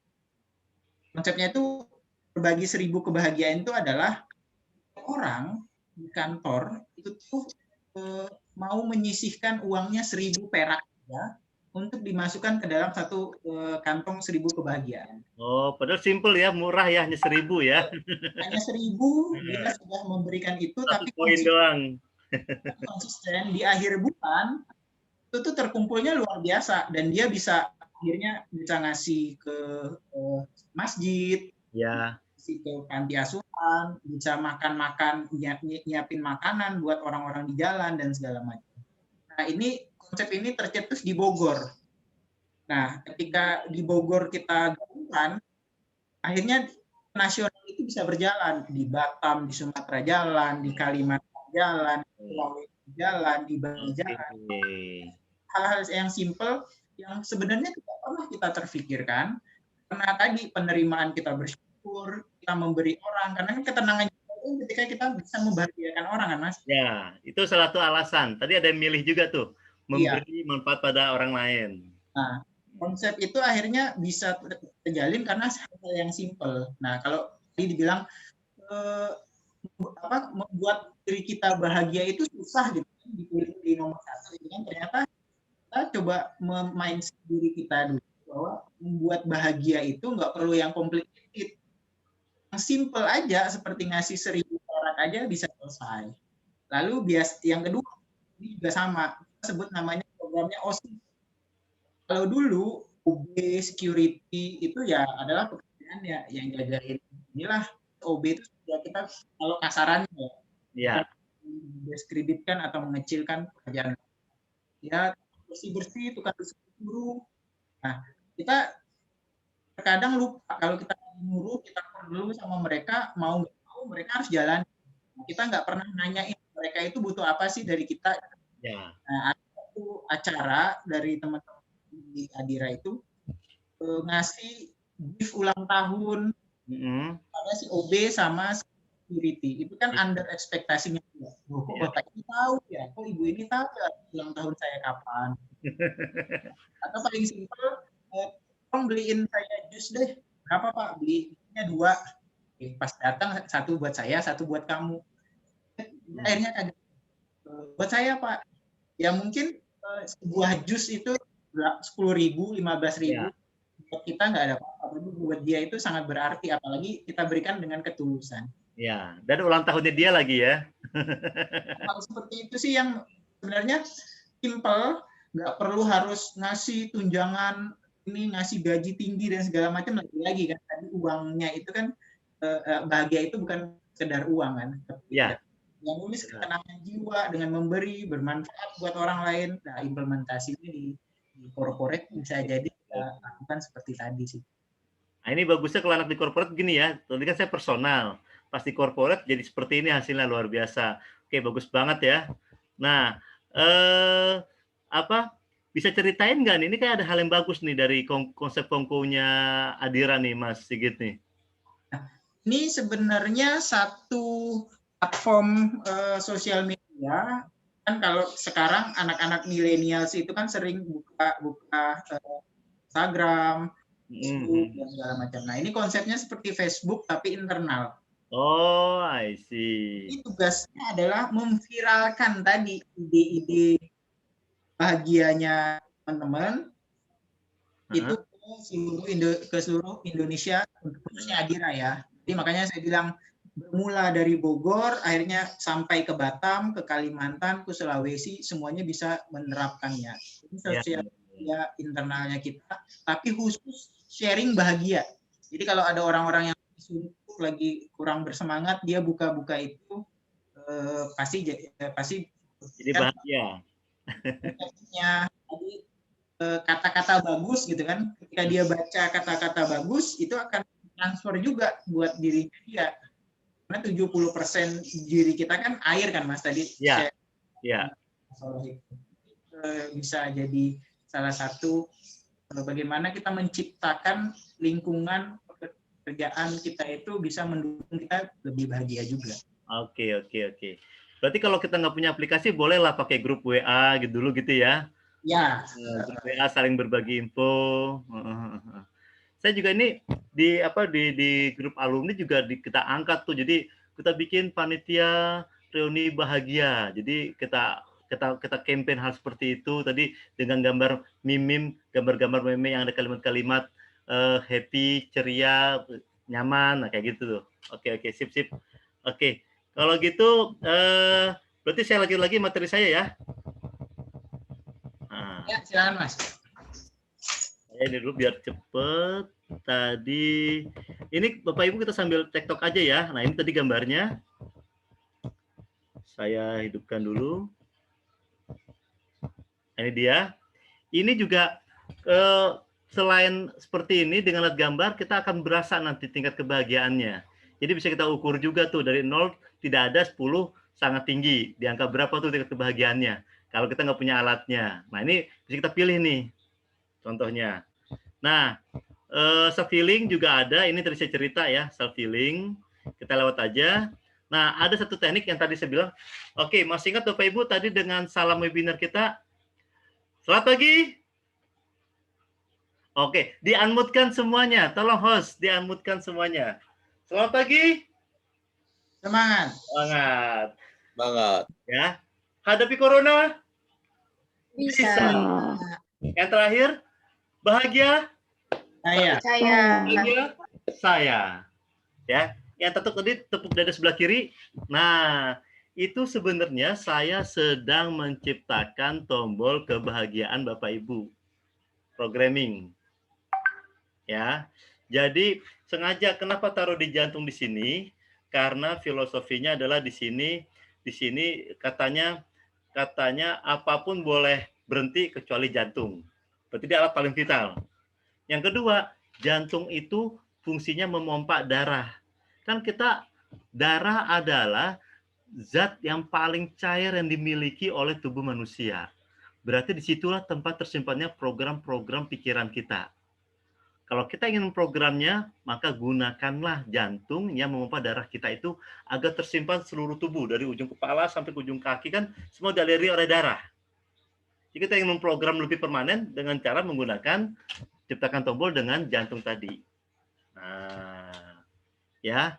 Dan ternyata Bapak Ibu yang saya lakukan itu dulu sudah dilakukan 14.000 tahun yang lalu. 1.400 tahun yang lalu oleh Nabi Muhammad. Kepada Ali bin Abi Thalib, kepada Amr bin As, kepada Wabisa, dia lakukan itu. Kepada Umar bin Khattab, ya, pada 4 situasi berbeda dilakukan seperti itu. Ditekan dadanya sahabatnya, lalu dia bicara apa yang dia program. Nah, ini juga dilakukan oleh Napoleon Bonaparte untuk memprogram dirinya agar jadi panglima yang besar, yang tangguh. Ya.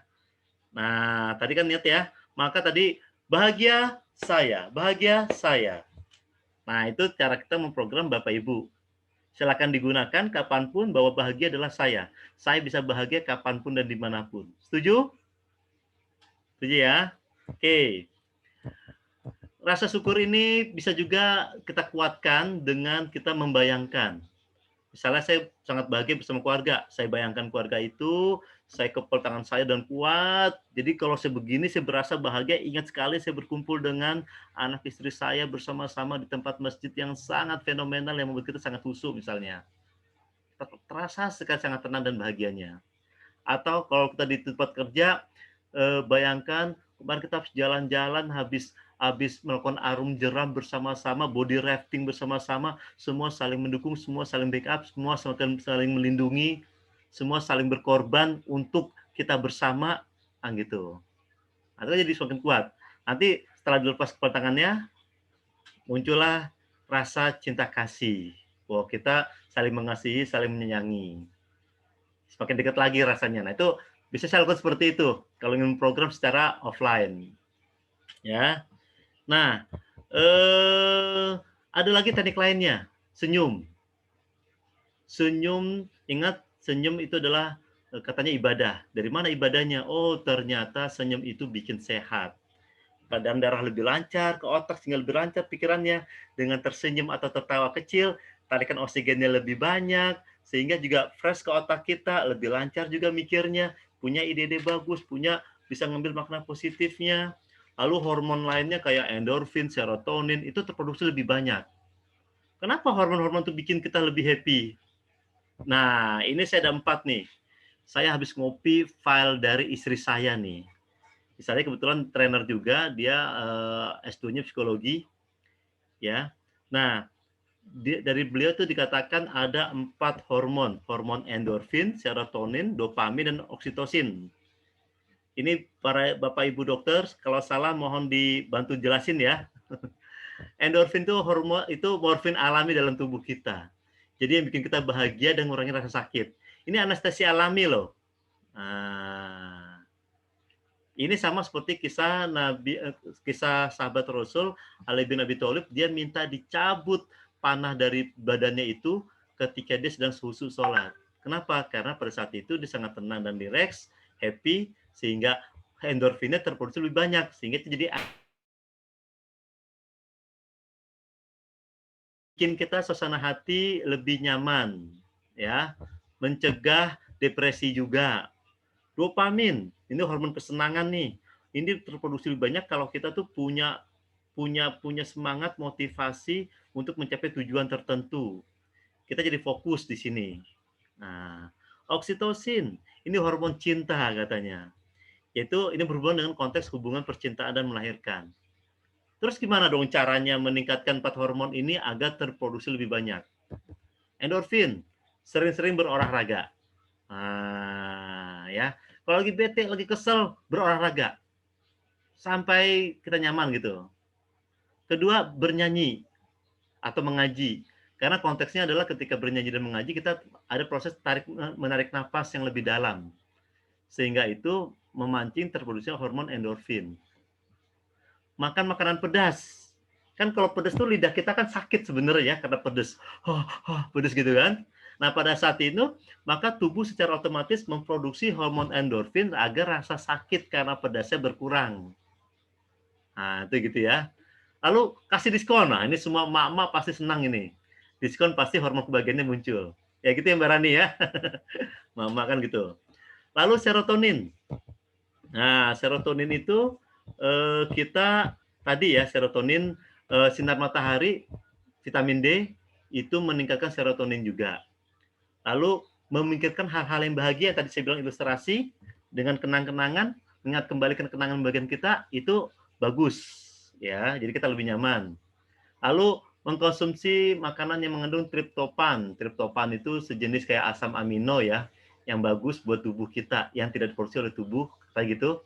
Itu meningkatkan, membantu memproduksi serotonin kita. Olahraga ringan, lalu berkebun dan merawat tanaman. Jadi jangan heran tuh sekarang Bapak Ibu kalau lagi rame-ramenya aglonema gitu ya dan lainnya. Kenapa? Ternyata hasil riset, saya udah tahu nih dari beberapa tahun yang lalu sih. Dengan kita berkebun, kita melihat tanaman warna hijau. warna hijau aja itu sudah mengurangi stres Bapak Ibu. Itu ada hasil riset jurnal internasionalnya. Jadi saya juga ngumpulin jurnal internasional juga, di situ diceritakan, jangankan melihat daun hijau, melihat warna hijau aja berkurang rasa stresnya. Makanya Bapak Ibu, eh, apa sering-sering aja kalau Anda lagi stres, Anda silakan berkebun belakang rumah gitu ya. Kalau perlu sekarang di ruangan kerjanya juga ada tuh sedikit setumpuk kecil di toples itu tumbuhan yang hidup di air gitu ya, atau digantung. Nah, itu bagus karena mengurangi stres. Kalau stresnya banyak, udah kita piknik aja ke gunung. Makanya saya paling sering itu pergi ke Sentul, ke Bogor, ke Puncak. Walaupun hanya tanpa tujuan, tapi saya dapat hijaunya aja tuh udah ada mengurangi stres. Jadi jangan heran kalau tim saya itu sering saya ajak ke Sentul atau ke Puncak atau ke tempat yang hijau-hijau. Kalau lagi stres, tapi nggak bisa bikin modul atau bikin proposal susah, bikin buku susah, udah dengan ngeliat hijau tuh langsung berkurang, serotonin terus lebih banyak. Nah, lalu dopamin. Dopamin itu hormon kesenangan, dia akan muncul kalau kita berusaha menetapkan tujuan dan memotivasi kita untuk mencapai tujuan tersebut. Maka caranya apa? Bikinlah target mingguan, sehingga kita jadi lebih jelas. Kalau perlu target harian, karena target harian itu buat kita dopamin terus lebih banyak juga. Hari ini saya mau ngapain, targetnya harus jadi apa. Itu bagus tuh. Lalu menetapkan tujuan berolahraga. Saya harus olahraga buat apa? Buat diet. Saya buat apa? Buat ngurangin penyakit pegal-pegal saya. Buat apa? Buat relaksasi. Nah, lalu makan makanan yang kayak protein ya, daging, telur, kacang-kacangan, bernyanyi ya juga bagus tuh. Ya. Makanya tadi ya kayak di Adira kan itu setiap pagi setel musik ya. Mood boosternya ya. Nah, itu ternyata membantu memproduksi hormon dopamin dan endorfin. Yang terakhir oksitosin. Nah, hormon cinta nih. Ini buat yang jomblo, sorry ya. Anda, wah saya nggak punya itu Pak, hormon oksitosin. Nggak, jangan khawatir. Oksitosin itu terproduksi tidak hanya ketika Anda punya rasa cinta kepada lawan jenis, tapi juga kepada keluarga atau ibu-ibu yang melahirkan. Nah, ibu-ibu melahirkan tuh hormon oksitosin terproduksi lebih banyak tuh, bagus tuh. Terus caranya gimana agar kita bertumbuh dengan bagus, produksi lebih banyak oksitosinnya? Dengan sering-sering memijat dan dipijat. Nah, sering-sering berpelukan, memberikan usapan. Oh, kalau saya tuh setiap hari pasti minta diusap, pagi, siang, malam tuh. Atau saya ngusap istri saya tuh sering, setiap hari kita begitu. Nah, ya. Terus atau kita bernyanyi bersama-sama. Nah, bahkan kalau Bapak Ibu belajar tentang biodansa, biodansa itu sebuah teknik healing dengan cara menari. Kan situ ada unsur suara-suara musik barok yang menenangkan, lalu di situ ada aktivitas menyentuh orang lain, saling mengelus, memijat. Nah, sehingga jangan heran kalau kita bikin program outbound, kenapa orang suka outbound atau gathering di gunung suka gitu ya? Karena ada hijaunya, kita beraktivitas olahraga, kita saling berpelukan, bersentuhan gitu ya. Tapi yang tetap jaga etika juga ya. Jangan menyentuh daerah-daerah yang terlarang kayak gitu. Nah, ini 4 hormon juga. Nah, ada juga teknik lainnya itu dengan cara cepat, hormon kebahagiaan itu produksi dengan cara dipijit. Jadi kalau Bapak Ibu yang suka ke salon lalu di situ udah totok aura atau totok wajah bisa jadi sama. Nah, ini Bapak Ibu ada titik-titik endorfin ya. Titik di atas ini nih. Kalau Bapak Ibu lihat ke saya, lihat ke video saya, ini titik di atas ini di atas alis. Nah, itu ada tekan dengan begini ya, tangannya begini, jarinya tekan seperti ini. Lalu sambil berhitung 1 2 3, 1 2 3, 1 2 3. Nah, itu 3 kali berarti 9 apa 1 2 3, 1 2 3, 1 2 3. Itu endorfin. Lalu sama yang di sini ya. 1 2 3, 1 2 3, 1 2 3. Lalu di sini juga 1 2 3, 1 2 3, 1 2 3. Nah, ini mengurangi. Kalau pengen awet muda, wajahnya pengen kencang gitu ya. Nah, ini juga tambahin duduk relaksasi katanya. titik-titik sini 1 2 3 1 2 3 1 2 3, sini juga 1 2 3 1 2 3 1 2 3. Nah, itu titik-titik endorfin. Maksudnya hormon endorfin. Oke. Dari sini mungkin ada yang ingin bertanya, silakan Bapak Ibu. Nah, ini materinya. Mas Sigit, ada yang mau disampaikan lagi? Mungkin mau bikin slide-slide tertentu, silakan kalau mau. Sudah, Pak. Udah ya? Hal-hal kunci sudah ya? Nah, ada pertanyaan mungkin dari Bapak Ibu?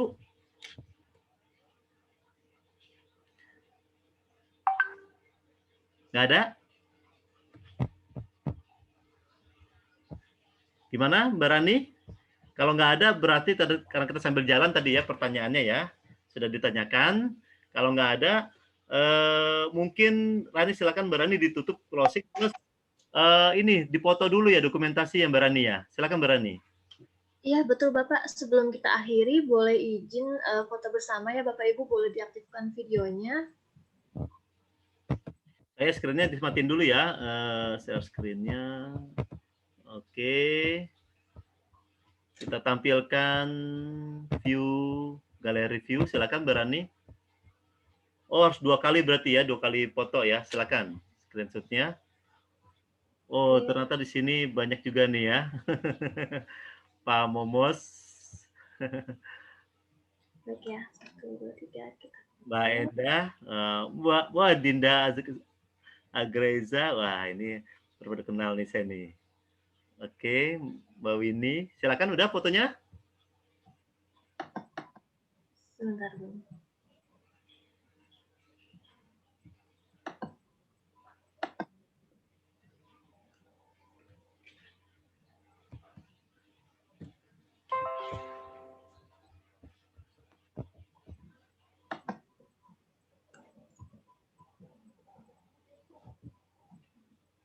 Udah?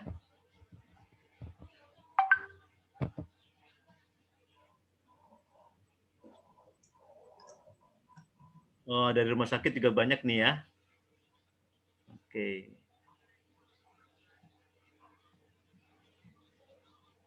Sudah, Mbak Rani? Sudah, Bapak. Ya, oke. Saya mohon maaf ya Bapak Ibu kalau ada yang kurang. Bapak Ibu silakan kalau pengen diskusi kita di grup Setter Club bisa, atau buka di website muhammadsoleh.com. Di situ ada video-videonya kalau pengen tahu lebih detail lagi. Itu terima kasih dari saya kembalikan ke Mbak Rani lagi. Baik, terima kasih Pak Soleh dan Pak Hafriza atas ilmu dan materi yang telah disampaikan. Semoga dapat bermanfaat untuk kita semua ya Bapak Ibu. Amin, Untuk peserta amin. webinar, kami juga mengucapkan banyak terima kasih atas apresiasinya, waktunya dan kesempatannya untuk mengikuti webinar kami hari ini. Baik, kita akhiri webinar hari ini. Terima kasih sekali lagi. Wassalamualaikum warahmatullahi wabarakatuh. Waalaikumsalam warahmatullahi wabarakatuh. Waalaikumsalam. Oke, makasih. Ini Mbak Konita kemana aja nih? Baru muncul lagi nih. Oh, Mas Didit ya, Mas Didit Fitra.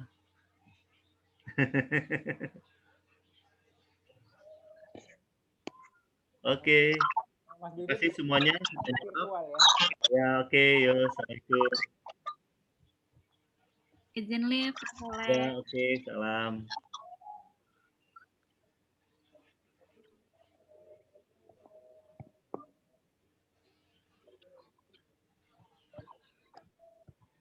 Mas Aulia ya.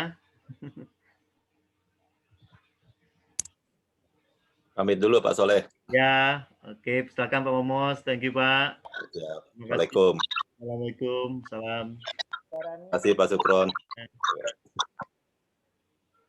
Pamit Pak Soleh, Bu Rani. Silakan. Terima kasih semuanya. Oke, makasih Mas Sigit ya. Turun Mas ya. Terima kasih Mas. Ya, assalamualaikum. Assalamualaikum. Salam.